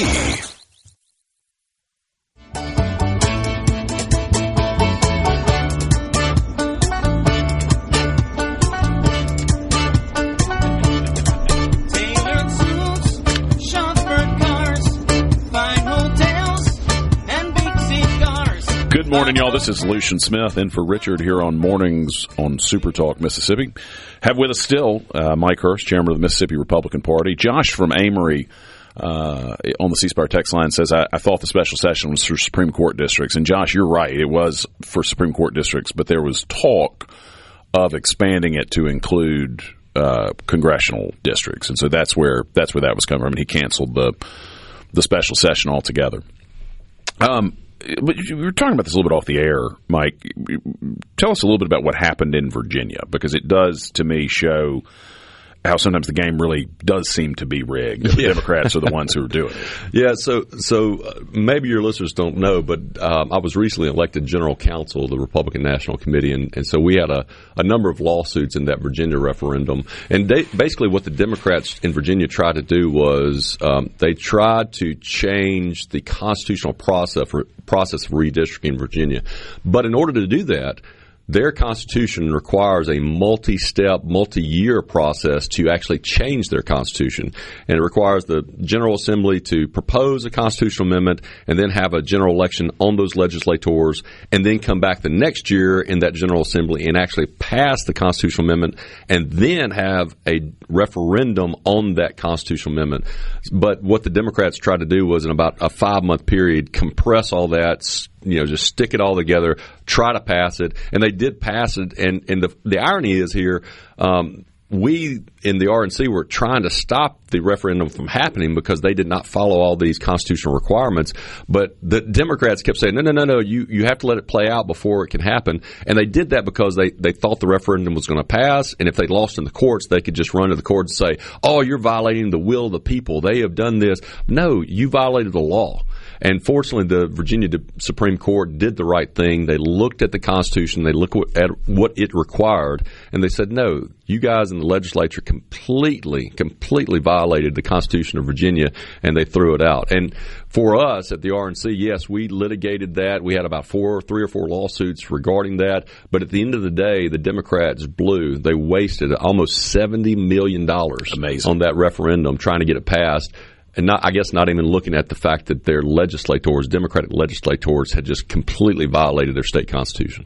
And the goal in that redistricting was to create an overwhelming number of Democratic districts. Yeah, it was going from a 6-5 Democrat-Republican congressional map to a 10-1. And if you looked at the congressional map that they created, your listeners may be familiar with the northern part of Virginia right beside the D.C. area, which is very liberal, very Democratic. And they would make these maps that extended all the way out to the Shenandoah Valley, all the way out to Newport News, all the way down to southern rural Virginia. And they even had a map that was in the shape, I'm not making this up, in the shape of a lobster. Because they wanted to gerrymander so much in order to make sure Democrats were elected. It does seem, you look at the Northeast, you look at a bunch of democratically controlled states, it does seem like they are deliberately drawing districts that are deliberately gerrymandered to elect Democrats and leave Republicans with no representation in some places. Yeah. I heard the vice president talk about this on the radio.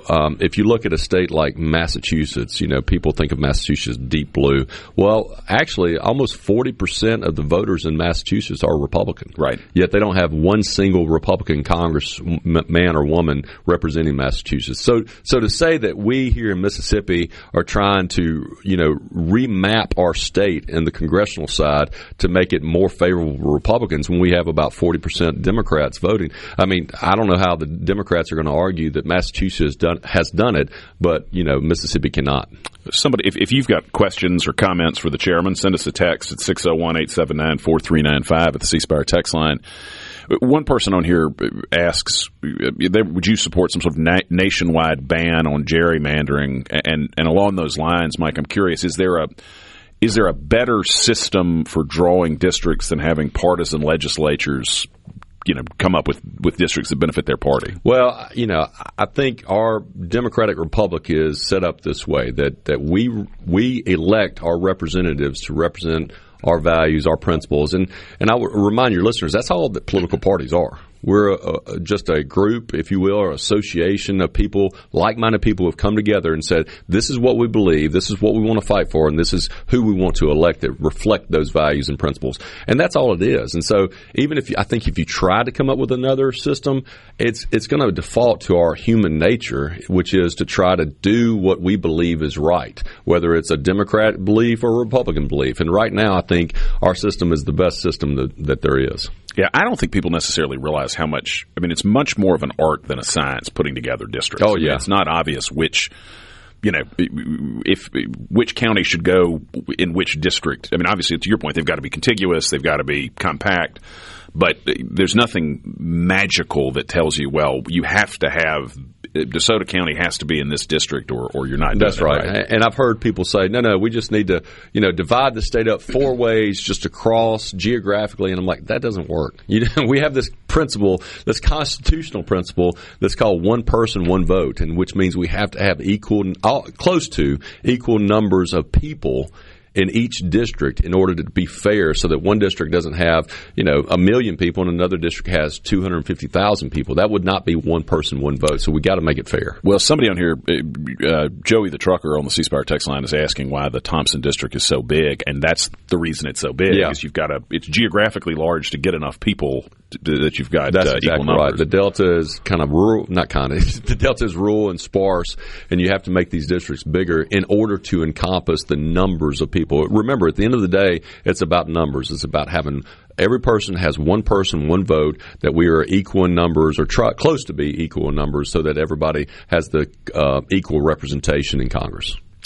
So what are you, in terms of messaging that's coming out of the RNC and out of the White House, I mean, what all are you focused on and sort of excited about in terms of messaging as we get into November, or get closer to November? Yeah, I mean, I think promises made, promises kept. If you look at the immigration issue and our borders were completely open during the Biden administration. And that's not an exaggeration. There are literal videos of, Customs Border agents having to take down fences and just illegal aliens literally flooding our country. And if you look at what President Trump has done, the border is more secure than it's ever been in history.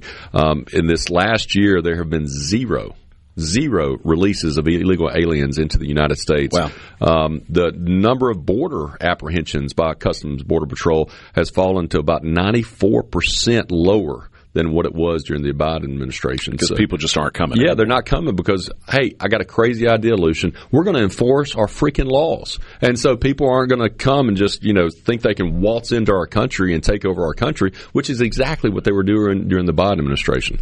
I think the fraud issue is a huge thing. When you look at what's happened in Minnesota, and you got almost $9 billion with a B, $billion. Amazing. In money stolen by, whether it's crooks or illegal aliens or foreign gangs or bureaucrats or liberal NGOs. I mean, the president has signed an executive order. He's put his vice president. I mean, can you recall when a vice president was put in charge of a task force? He's been put in charge of the fraud task force. And actually, one of my buddies, a former U.S. attorney from Pennsylvania with me when I was in the Trump administration, Scott Brady, is helping to lead that task force. And Scott's an incredible prosecutor and tenacious and will do a great job. So, and then, I just think there's a lot that has been done over the last, year and a half. And some would argue, and I would too, that more has been done in these last 17, 18 months that Trump has been in office than some presidents can accomplish in a 4-year term. So, we're going to keep keep fighting for that. The jobs numbers look good. The April jobs numbers came in at about 115,000 new jobs created, whereas the analysts predicted it was only going to be about 65,000. So the economy is booming. Stock market is booming. People are having jobs in record numbers. The wages are up. Trump keeps saying that we are in the golden age of America, and if you just look at the numbers and you look at how people are living, I think that's correct. It's sort of extraordinary to be – you'd think you'd always have this, but it's nice to have somebody who doesn't think America's in decline. Right. And that decline is somehow inevitable. Well, and it's nice to have somebody that, the world fears and respects again, because for the 4 years during the Biden administration, we were a laughing stock. The other countries did whatever they wanted to do, despite what America's goals were, and we don't have that anymore. Trump and Vance have made America first in their priorities, and I think that's good for all of us. Well, it's what you want from your president. We've got about just 30 seconds left, Mike. Any final thoughts before we head out? No, I would just encourage all of your listeners to we have elections in November. I would encourage you to get educated on those, and I would ask you to look us up at msgop.org or reach out to us. We'd love for you to get involved and help us elect some conservatives, Republicans come November. That sounds great. Hey, Mike, thanks for being with us. We've had Mike Hurst, the chairman of the Mississippi Republican Party. This is Lucien in for Richard. Stick with us for more coming up after this break.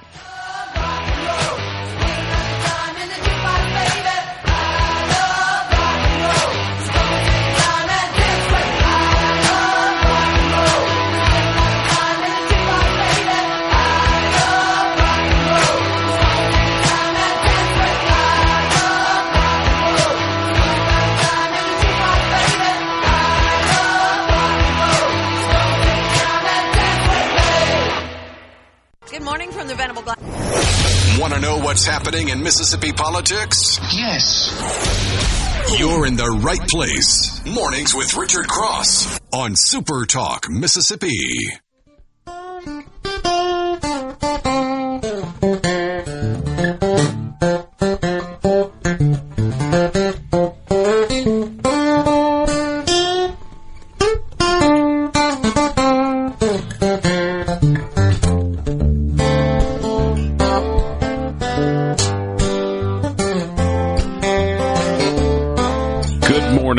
This is Lucien Smith in for Richard here on Mornings on SuperTalk Mississippi.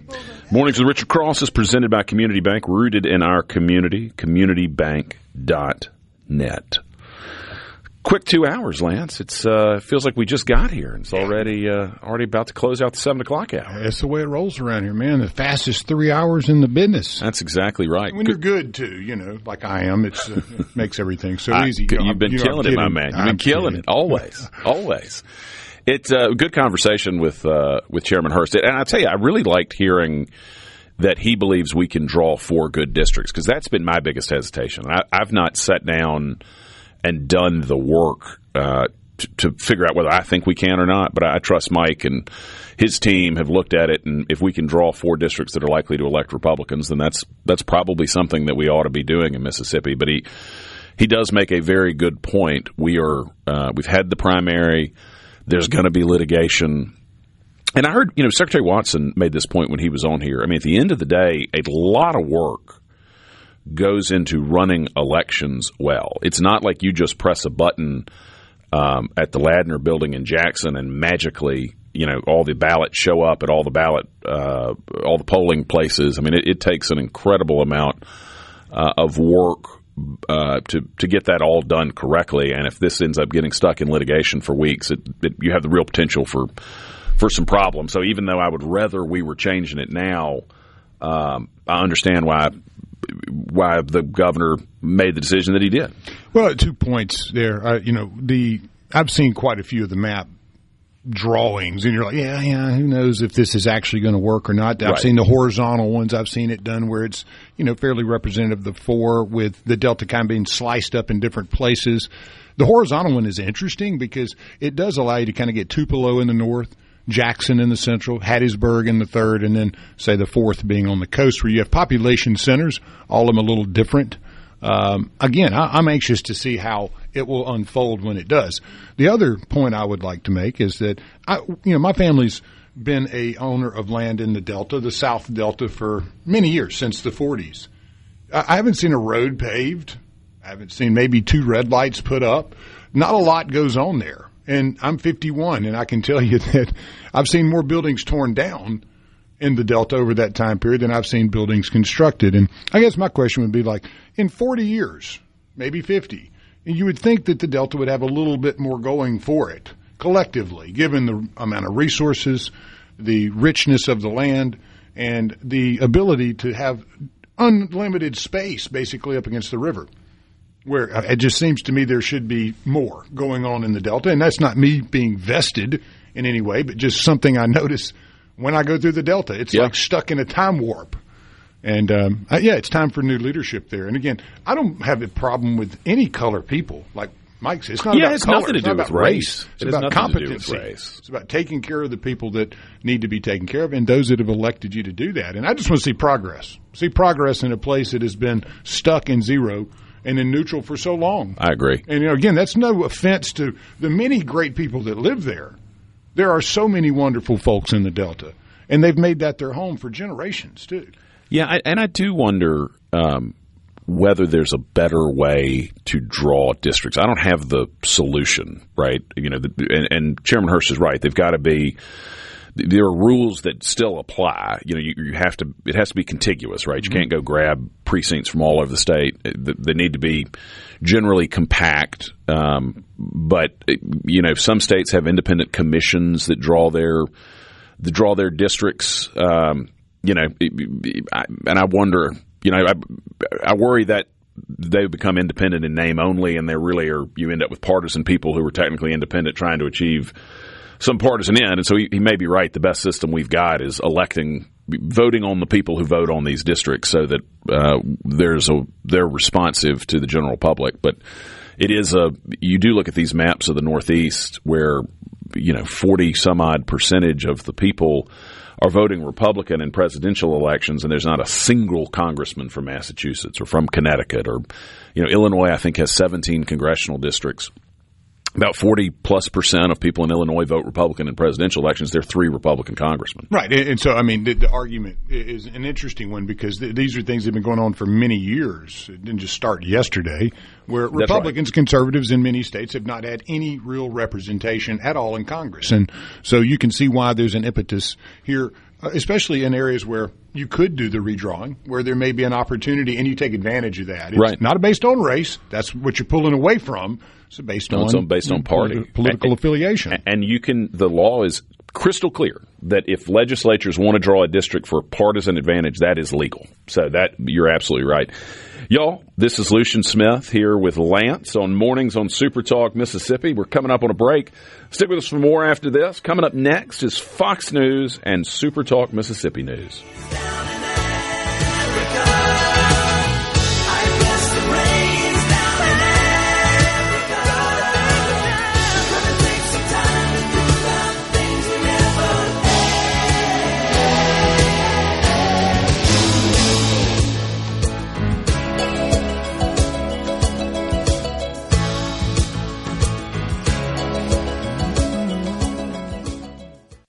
You're listening.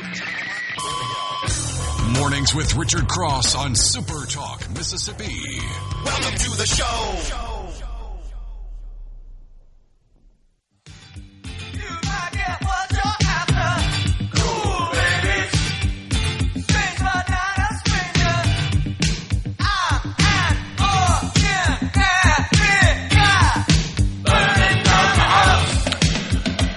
Welcome back, everybody. This is Lucien here with Lance on Mornings on Super Talk Mississippi. Mornings with Richard Cross is presented by Community Bank, rooted in our community, communitybank.net. At Community Bank, we're here for every part of your financial journey. Looking to manage your personal finances? Our banking services make it simple, secure, and tailored to you. Ready to grow your business? We offer expert guidance and custom solutions to help your business thrive. Dreaming of a new home? Our mortgage specialists are here to make the process seamless, all designed with you in mind. We're more than just a bank. We're your partner for life's biggest moments. Community Bank, rooted in our community, member FDIC, equal housing lender. Lance, you say people complain that we talk too much about sports. Every now and again, they'll let you know that this is not a sports show. That is from 3 to 6, Monday through Friday. And if we wanted sports, we would tune in. But no, actually, it's been a busy sports week. And there's a lot going on there. A lot going on. I mean, it's just it's almost unlimited if you wanted to dig into every little layer. I mean, I guess it's easy for me to say because I sometimes host, so I guess I'm not unbiased. But I've always thought that was one of the great things about the show that people like and liked going all the way back to when Paul was in this slot. There's a lot of information. There's a lot of analysis. Yeah. They're great interviews. But it's not, at 6 o'clock in the morning, I don't want to get hit in the face with an analysis of tax policy or the Iran war. Let me at least get to that second cup of coffee before you're going to hit me with the heavy. And I like that we do birthdays and sports and all that. I feel like people want that when they listen to it. It was so funny learning to work with Paul because he had a certain way that he enjoyed doing sports, and it took me a while to figure it out because I'm one of those that I'm more analytical. I'll look at things, the 347 average and 12 home runs and this, and this. And Paul's like, cut that out. Quit talking numbers. It's too early in the morning. Just give them the scores. And I loved that, he would get on me in the break. No, cut that down a little bit. So I learned a lot about how to whittle it down to what's important, and there's the stuff you need to cover. And then there's a lot of other items that are there and they're interesting. But, some folks, they don't want too much sports, and some are like, man, you can talk sports all you want. So it's trying to find that that healthy little mix and balance. The needle, make it a little, we want it to be enjoyable. Well, and we had one of the comments back to our conversation earlier, George. He's like, man, being stuck in a time warp is where I want to be, and I hope to stay. And hey, look, that's the way I feel when I go to the Delta. My point being, I'd like to see some roads paved. I'd like to see some true leadership to represent all of the people that live in the Delta. I mean, that's really it. I'm not saying build more data centers or sell land to the Chinese or build skyscrapers on the river. That's not what I'm saying. What I'm saying is we need to see the Delta as an asset to the state. I agree. We need to collectively – it's kind of like Jackson. It's the capital city. You want the capital city to be good. You want it to be beautiful. You want it to be safe. You want it to have a lot of good things going for it.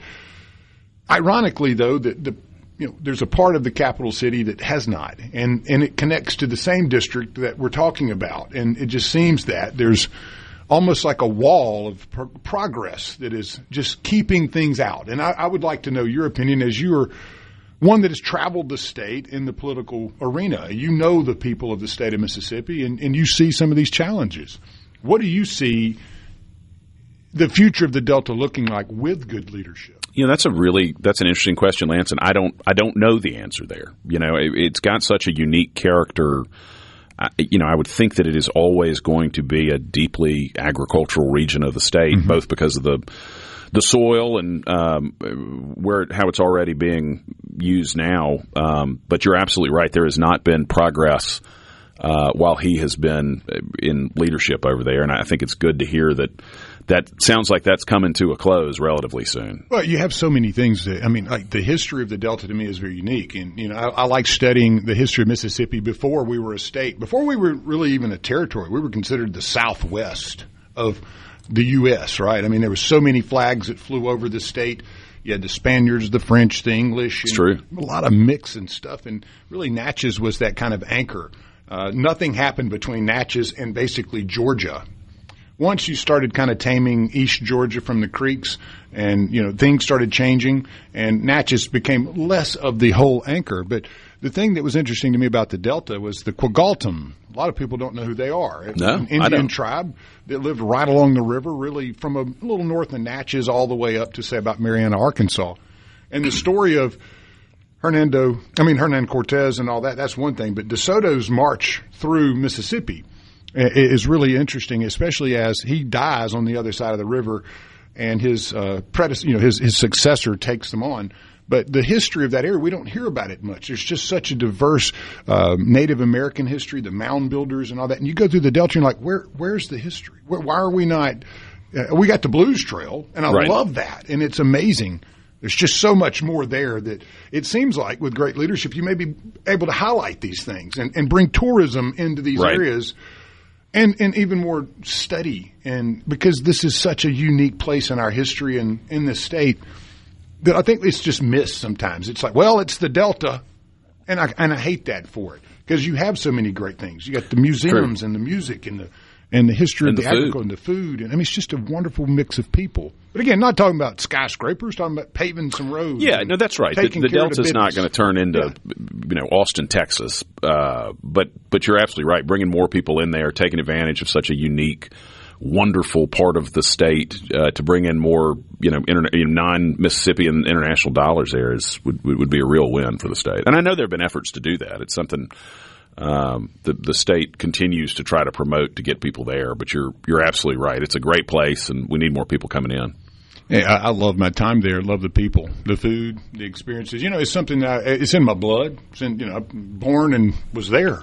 You from the Delta originally? No, well, I mean, we've owned land there since the 40s. So basically, it's a place that my family on both mom and dad's side have congregated for generations. And I love the rural nature. I love it not being grown up and all that. But at the same time, there are resources that are missing. There are things and services that seem to be scarce and sparse.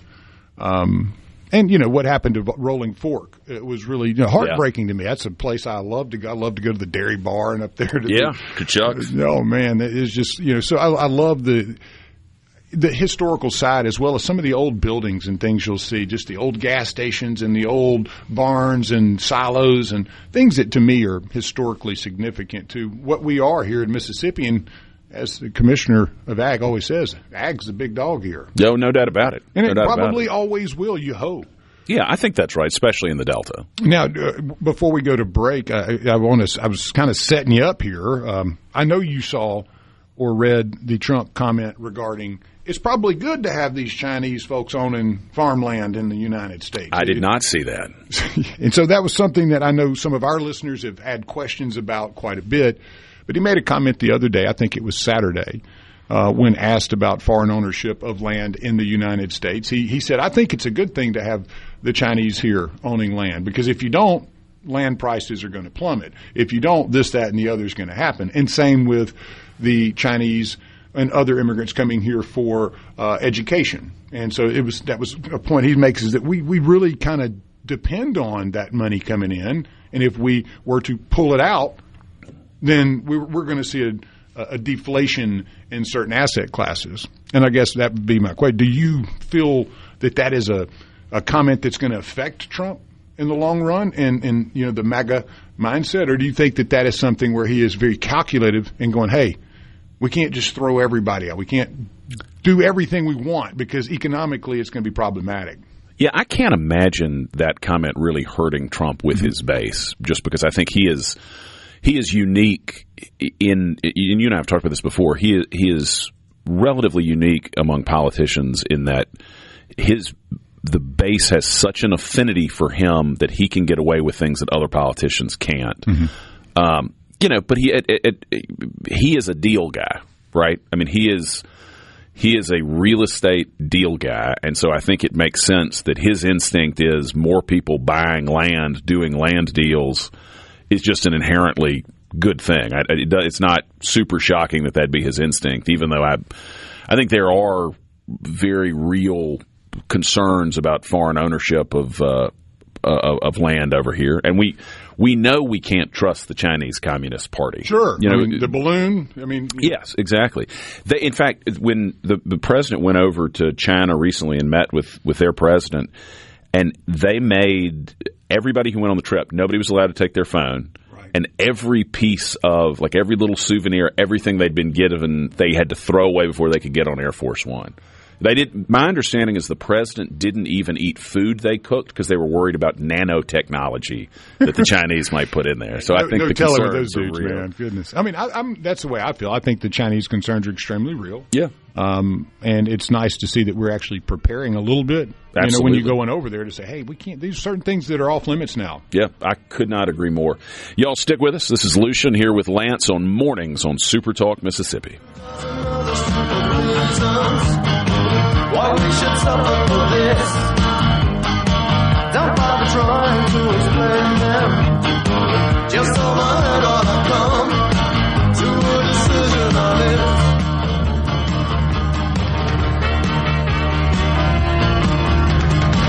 Sooner or later, you make me wait.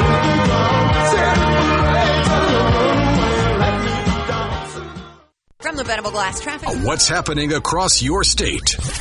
Mornings with Richard Cross on SuperTalk Mississippi.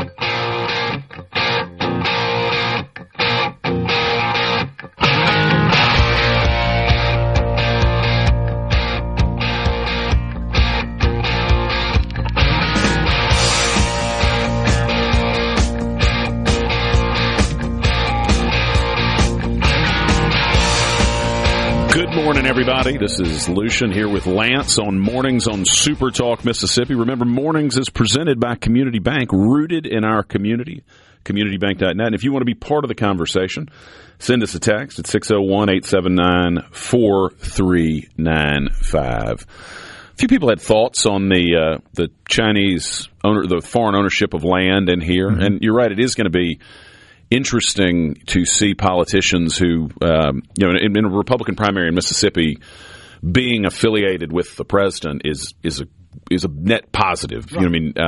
Bill Cassidy in Louisiana learned over the weekend that being on the wrong side of Trump is bad for your politics. But it is going to be interesting as we get closer to the 27 elections, whether Trump gets involved, whether some of these people who've taken positions that he now disagrees with, is that going to hurt their relationship? But it is going to be interesting as we roll into 27. Do you have an opinion here on if I said, hey, Lucien, I know you're politically savvy, what would be three items, maybe three policy initiatives? What do you think, if done and completed between now and November, that Trump could really focus upon to energize the base, especially a youthful side of that base, to get out and vote, which are very important demographics to how he got elected last time? If you had three thoughts, what would be the 1, 2, 3 maybe you think, not in necessarily any order, but that would be extremely important to kind of carry weight?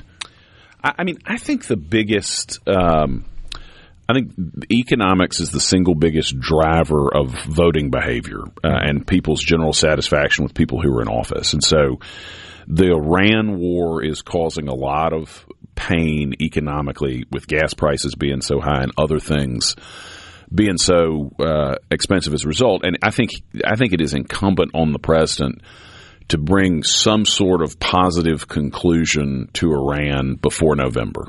I think if people need to feel like that going into Iran was a smart decision that was thought through, and they need to not be paying $150 to fill up a truck at the gas station. So as we separate the economy and the markets, great job creation. Obviously, it seemed like in this last report.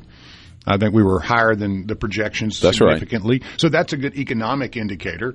But we also look at market indicators. People say the Dow is this and oil is that. Economically speaking, would you say gas prices being in an area where, you kind of being able to afford stuff a little bit more? I don't see you able to go out and change the inflationary prices of food and those things. No, I agree. I agree. But the way people will feel that is at the gas pump when they go and all of a sudden you can fill your truck up for $60 again. One thing I also, knowing real estate a little bit, you have kind of a oddity here with a two-edged sword, because you have, a lot of folks that you have, say, gotten out of rentals in the form of deportations and removing folks out. And at the same time, most homeowners want to see housing values go up.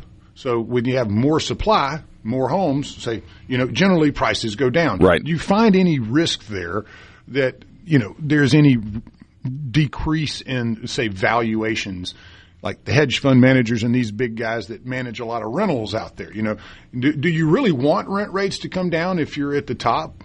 Or do you think that truly does help in the long run energize those that maybe could not afford rent and now they're kind of getting into the market?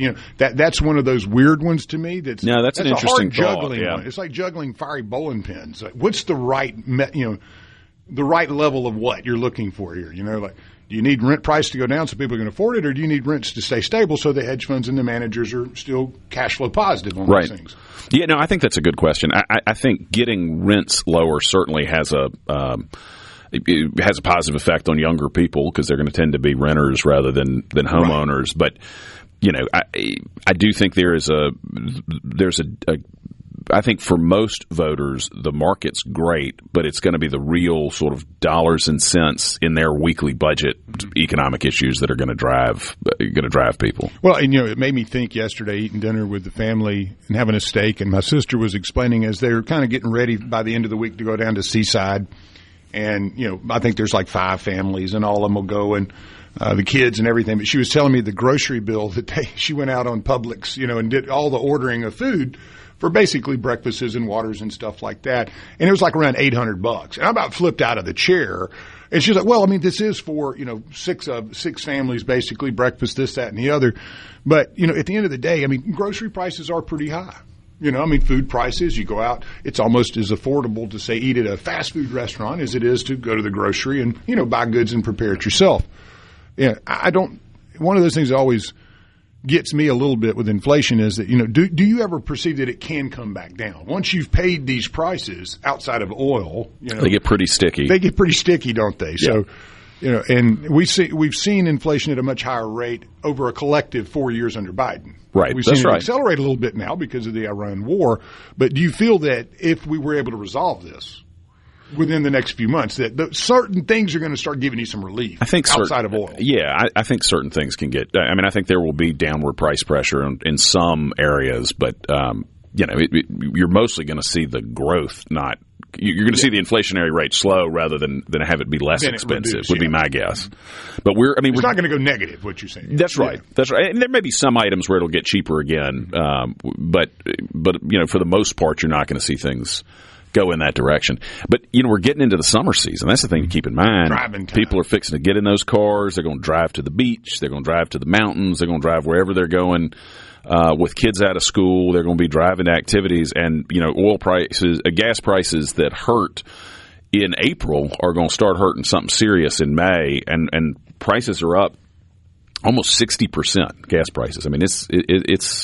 It's something. Well, and we've seen them. If we look at it today, basically, you're looking at 107 on Brent, 103 on WTI. The Dow toyed with 50,000 last week. It was not able to, for the second significant moment in the last 6 months, unable to close above that number. And those are usually pretty significant psychological barriers. 50,000. You close above it at some point, and people start going, okay, it did it. It's like climbing the mountain and getting to the top of Everest, Oh, we got there, and now we're at the peak. Do you think that the Dow, with the economy and the market seemingly performing okay right now, inflation a little higher, do you think that with the new Fed chairman coming in, Warsh, is he going to be a reduce rates guy, or do you think he's going to kind of keep them stable where they are? With inflation being a little higher, usually you reduce rates to get inflation in control. If inflation has accelerated a bit, do you think the new guy is just going to kind of stand pat for a minute? Yeah, my guess is they're going to stand pat because the economy does seem like it's pretty hot right now, and there's the risk of more inflation. But I certainly get the sense that the president has probably told him he wants to see rate cuts. Yes. So you're probably going to be a little bit, I'm sure he is going to I'm sure he's got some instructions from the president, but I think he's going to be in a tough situation with the president wanting one thing, but maybe some of the other economists saying we need to take our time and let things cool down a little bit. We've covered some ground here. We sure have. So, there's some items there that you think, if kind of in order, line them up, if you kind of get some of these things in the minds of people, and you're able to communicate the successes. And that's the other thing. Sometimes it seems that there's so much information these days. There's something happening every day. How do you really tunnel that message? Well, it's why I think simple things make for good messaging. And I think the Iran war is the biggest risk that the president has going into November, because if it works out, I mean, if we come to a successful resolution there and it feels like it was worth the damage that was done, then I think people will be very pleased with the president. I think it potentially is helpful to him. I think if you're still looking at astronomical gas prices and people get the impression that maybe we didn't really plan that one all the way out and have a good exit strategy and think around corners, then I think that's going to be very punishing on the president, because this was something that clearly was a choice that the administration made. And so I think that's going to be that has to resolve well for it to work out well for the president. Well, you also have a report out today that it seemingly Iran is getting to that point with oil and, inability to, let's say they have shortages, things such as that, people lining up in the streets, running gas. So do you feel that the patience Trump has exhibited in not rebombing them is bringing more logical minds to the table? I don't know. Yeah. We're gonna. I mean, their system is so complicated because you have so many different people who are part of making decisions. I heard Secretary Rubio talk about that when you'd go back and forth, and they'd have to have the Republican Guard, and then these other folks would have to look at it, and then somebody would have to find out where the Supreme Leader was hiding and get him to sign off on it. So it's tough to get a read there. Y'all, we're coming up on a break. Stick with us. We've got JT Mitchell coming in next from SuperTalk News. This is Lucien Smith here on Mornings on SuperTalk Mississippi.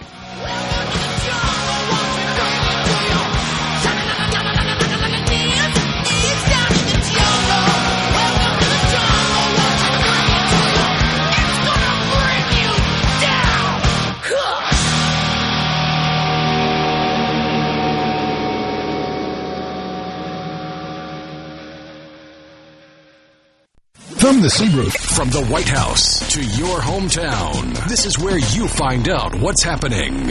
Mornings with Richard Cross on SuperTalk Mississippi.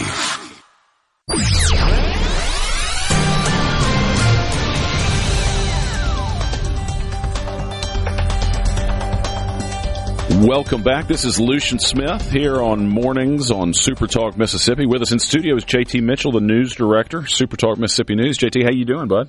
Lucien, 2 weeks in a row. Good to see you. Hey, it is great to start the week with you, my friend. So you were supposed to have a busy Wednesday. Are you going like on vacation now instead of covering the special session? No, I'm sure plenty of headlines will come up, but I am not mad at the governor for calling off the special session. For those of you out there, some inside baseball is, as a newsroom, we're keeping up with the specials or with sessions in general, covering it like a blanket. It's long, it's fast, it's furious. And then when the governor says there is going to be an extra session, just morale goes down a little bit. I bet. But we do it for the listeners, for the readers. And so if there was a special session, we'd be covering. But we're not mad at Governor Reeves for giving us a break. Well, good. Any? Have you heard? Did you listen to the interview with Chairman Hurst a little bit? I did. And hopefully he got to some of these loud people on social media out there. I can't get on social media right now without seeing somebody angry at the governor for calling off the special session.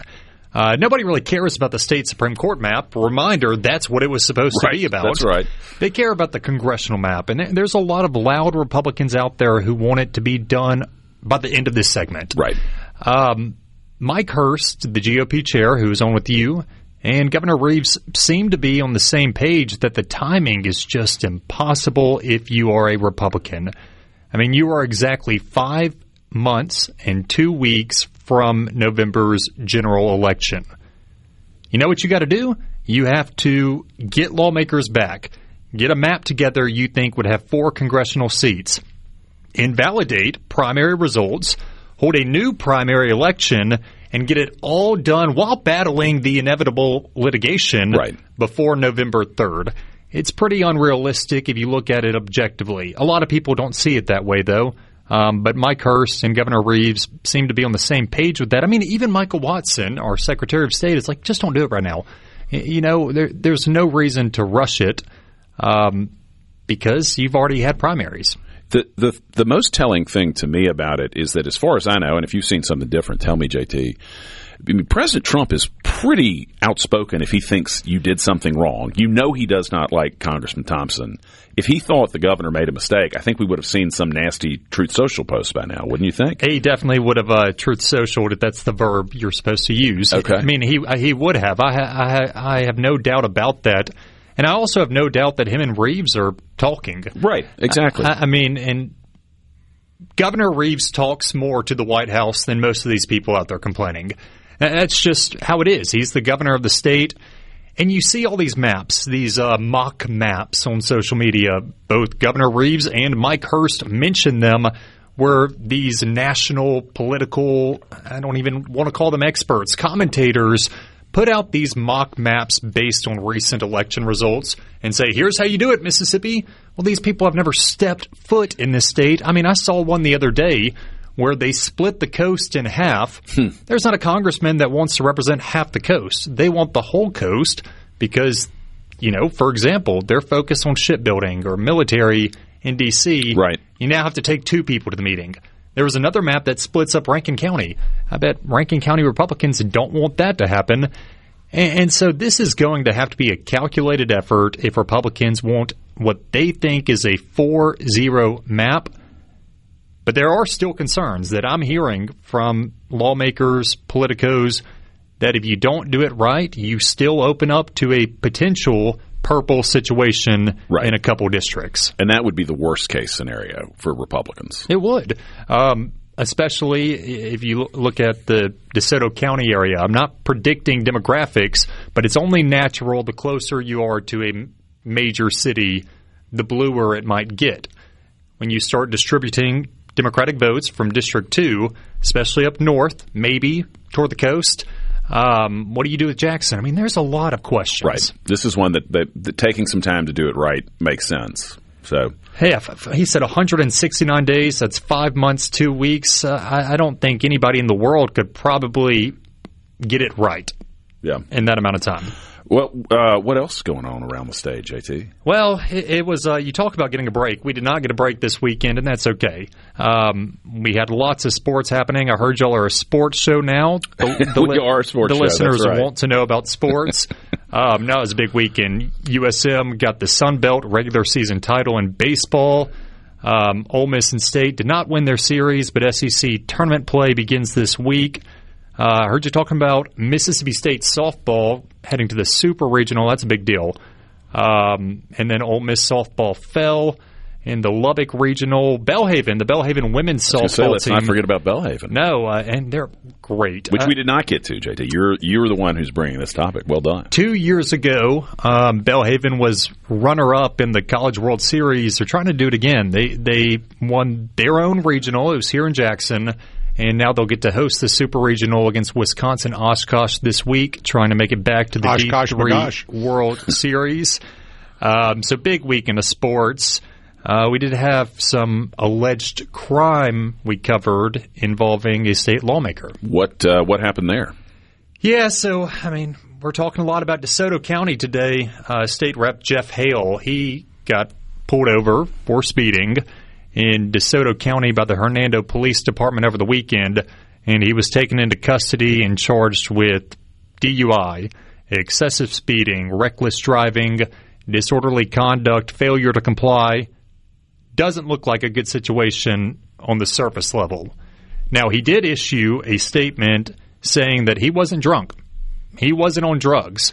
Representative Jeff Hale says, and this is the interesting side of it, because I wasn't there. I'm not the court. I'm not law enforcement. I just have both sides. And he said that they had a family emergency. His granddaughter was unconscious. Oh, gosh. Was not breathing. He got a call from his son and his daughter-in-law informing him of that. Now, Representative Hale is a former firefighter, 28 years, and he said he just went in first responder mode, got in the car, booked it, trying to get there. But when he got pulled over, he was visibly distraught. That's why police thought he was drunk. Can't imagine not being visibly distraught if that's the news you just got. So he will try to fight it August 26th in municipal court. Well, I hope his granddaughter's okay. Me too. Whether drunk or not, I hope his granddaughter is okay. And she's not drunk. She's not. She hopefully is not drunk. Yeah, and alive. Well, JT, what else is going on? You got any other stuff now that we no longer have the special session? Well, you know, we sit here and we do talk about how we might get a break because of this special session not happening. But unfortunately, in radio and news in general, there's pockets of topics that dominate the conversation. I foresee redistricting being one of those pockets that we're just talking about until November, until January. And the governor said as much, right? That even though he's not doing it at this week's special session, he does expect redistricting to happen. He said by the 2027 elections, which would, I don't think, be congressional. That would be statewide only. Right. By then, because he also wants the Supreme Court map to be redrawn, and he wants the legislative map to be redrawn because there were some rulings we covered last year where in the Hattiesburg area, the Chickasaw County area, DeSoto County area, they were deemed to be diluting black voting power. Now, with this Calais decision that says race cannot be a predominant factor in drawing any maps, I mean, that's giving, whether you're a Republican state or a Democratic state, broader leeway to redraw based on party affiliation or values. We're in the South. A lot of this conversation is what southern states are doing. Sure, Louisiana, Alabama, and Mississippi and many others are trying to redistrict to favor the people who wear red. But we can't forget, Democratic states are doing the same thing. Right. And have for a long time. And we've talked about it a little bit with Chairman Hurst. You look at a place like Massachusetts that has absolutely no Republican representation. Yeah, I believe California just redrew their map as well. Virginia tried to. They tried to, and there's some wild stuff there in Virginia. I know you guys have been covering that. But this is one of those decisions, and if you're a Democratic-led state, you should be doing the same thing. Objectively, if Republican-led states are going to do it, why not you try to redraw your maps as well?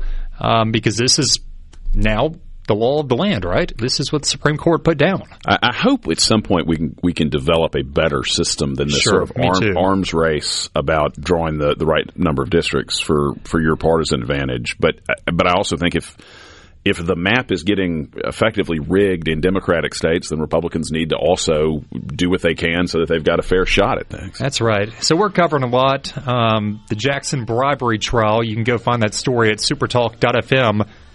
Still on pace for a July 13th start date. Wow. That's Hinds County District Attorney Jody Owens, former Mayor Chokwe in Tarla-Moomba, and former Councilman Aaron Banks. Bribery charges they will argue less than 2 months from now. Goodness gracious. Lots of news out there. JT Mitchell, News Director, SuperTalk Mississippi News. Thanks for being with us, JT. Thanks, Lucien. Stick with us. We got final thoughts coming up next.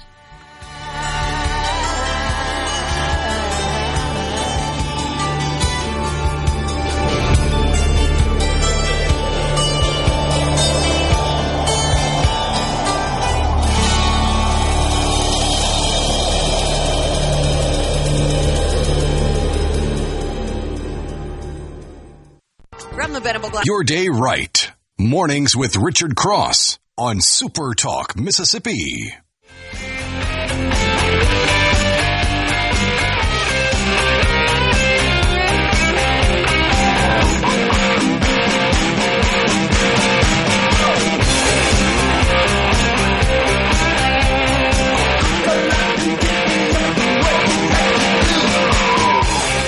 Welcome back, everybody. This is Lucien Smith here with Lance on Mornings on Super Talk, Mississippi. Mornings with Richard Cross is presented by Community Bank, rooted in our community, communitybank.net. I know I say it every time, Lance, man, but 3 hours. Yeah, well, I got one more for you. We have time to drop this one in the bucket. Holy smokes, Trump Education Secretary Linda McMahon just found out that dead people were getting student loans from the federal government, billions of dollars wasted. There were bots, quote unquote, ghost students, dead people getting these loans. Really? So on and so forth. Now, that begs the question. Obviously, bots are something that are being used by artificial intelligence. One chunk of the big, beautiful bill had a regulatory element in there for AI, where it would either have been regulated by the federal government or the states would have been granted, basically the way it is now. They're kind of in charge of this stuff. Yep. So that chunk got thrown out of the big, beautiful bill, so it still kind of reverts back to the states. Do you have a fear that maybe we're getting a little ahead of ourselves with AI, given that you see so much fraud being used through that type of system? Again, not saying AI is bad. What I'm saying is obviously bad actors are going to use the best tools available to get what they want. Yeah. I don't know the solution because I think, J.D. Vance has made this point. I think he's right. If we over-regulate AI in this country, we risk falling behind the Chinese and some of our other adversaries, and the last thing we want is for them to win here. But the AI stuff is extraordinary, Lance, especially for fraud. I heard somebody speak the other day. Now they can make voice recordings that are AI generated, but convincing enough that, like, if I got a call from you, I would think I was talking to Lance. You would think you were talking to a member of your family. And so, whereas before you had these sort of email kind of scams, now you're going to have your mom call and say, hey, our credit card was just declined. Would you mind sending us, some Target gift cards? And they're talking about how you got to get ready almost with like secret words you use with the sort of people you'd have those conversations with. So when you get the call that's like, hey, Lance, it's Lucien, can you wire me some money? I've had this issue. I'll take care of you.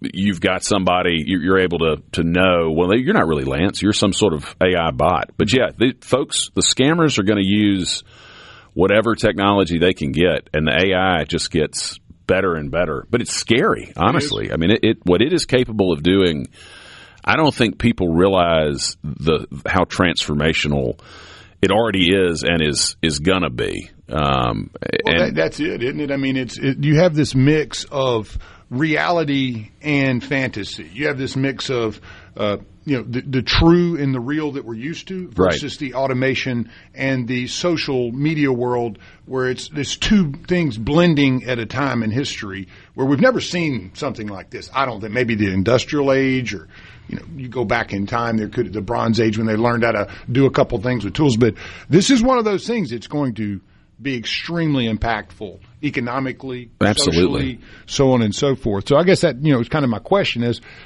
do we need a federal umbrella so that everybody's on the same page, or do you feel that it's going to work better? And you always have these states' rights arguments. Again, we always want our states to have the type rights that they need, those granted to them by the Constitution, and those was not inferred, to the federal government. You get to the state, but this seems to be a little interesting in that there's really no clear answer. But as you stated, over-regulation leads to one thing, under-regulation leads to the other. Who should be in charge of this stuff? Yeah, I think this is one, and I'll be honest, I've not spent a ton of time thinking about the regulation, but to me this seems like one that needs to be regulated at the federal level rather than the state level, because AI is online, right? Like, everybody's accessing the same systems. And so I don't know that you can have patchwork regulation where there's one set of rules in California and one set in Georgia and one set in Mississippi. You probably do need a federal regulatory structure, but it's got to be something that doesn't slow it down. And somebody on the C-Spire text line says we're going to regret letting it get this far, that AI is dangerous. I share those concerns that AI is dangerous and potentially not just an economic threat, but a broader threat. But we cannot let other countries beat us to the punch. And I don't think you want to live in a world where the Chinese Communist Party is controlling better AI tech than we are, because they're going to use it just like the scammers are going to use it. Countries are going to use it on each other for their advantage, and we want to be the folks who are winning that race. So it's hard to know if one. You are winning it, right? I mean, that's exactly that's the other right. Side is there's not really an Excel spreadsheet that gives you everything you want to know about what the Chi-Coms are doing or what Russia's doing with it or what we're doing. So it's this big Borg of information, and you kind of have to sift through it at your own leisure and at your own risk, because you don't really know what's right or wrong, what's true, what's generated. Well, and to that point, and somebody brings us up on the text line too, you're going to keep seeing more and more high-quality videos that are completely false, but that are designed to stir people up. Because that's what the Russians, the Chinese are trying to do over here, is divide us. And so I think you're going to keep seeing... I mean, you can imagine after the 2020 election, if you had some video of Biden saying, oh, absolutely, we stole the election, and here's how we did it, the way that would have inflamed people. So, y'all, thanks for letting me spend Monday morning with you. It's always a wonderful 3 hours. This is Lucien Smith here for Richard with Lance on Mornings on SuperTalk Mississippi. Coming up next is Fox News, followed by SuperTalk Mississippi News.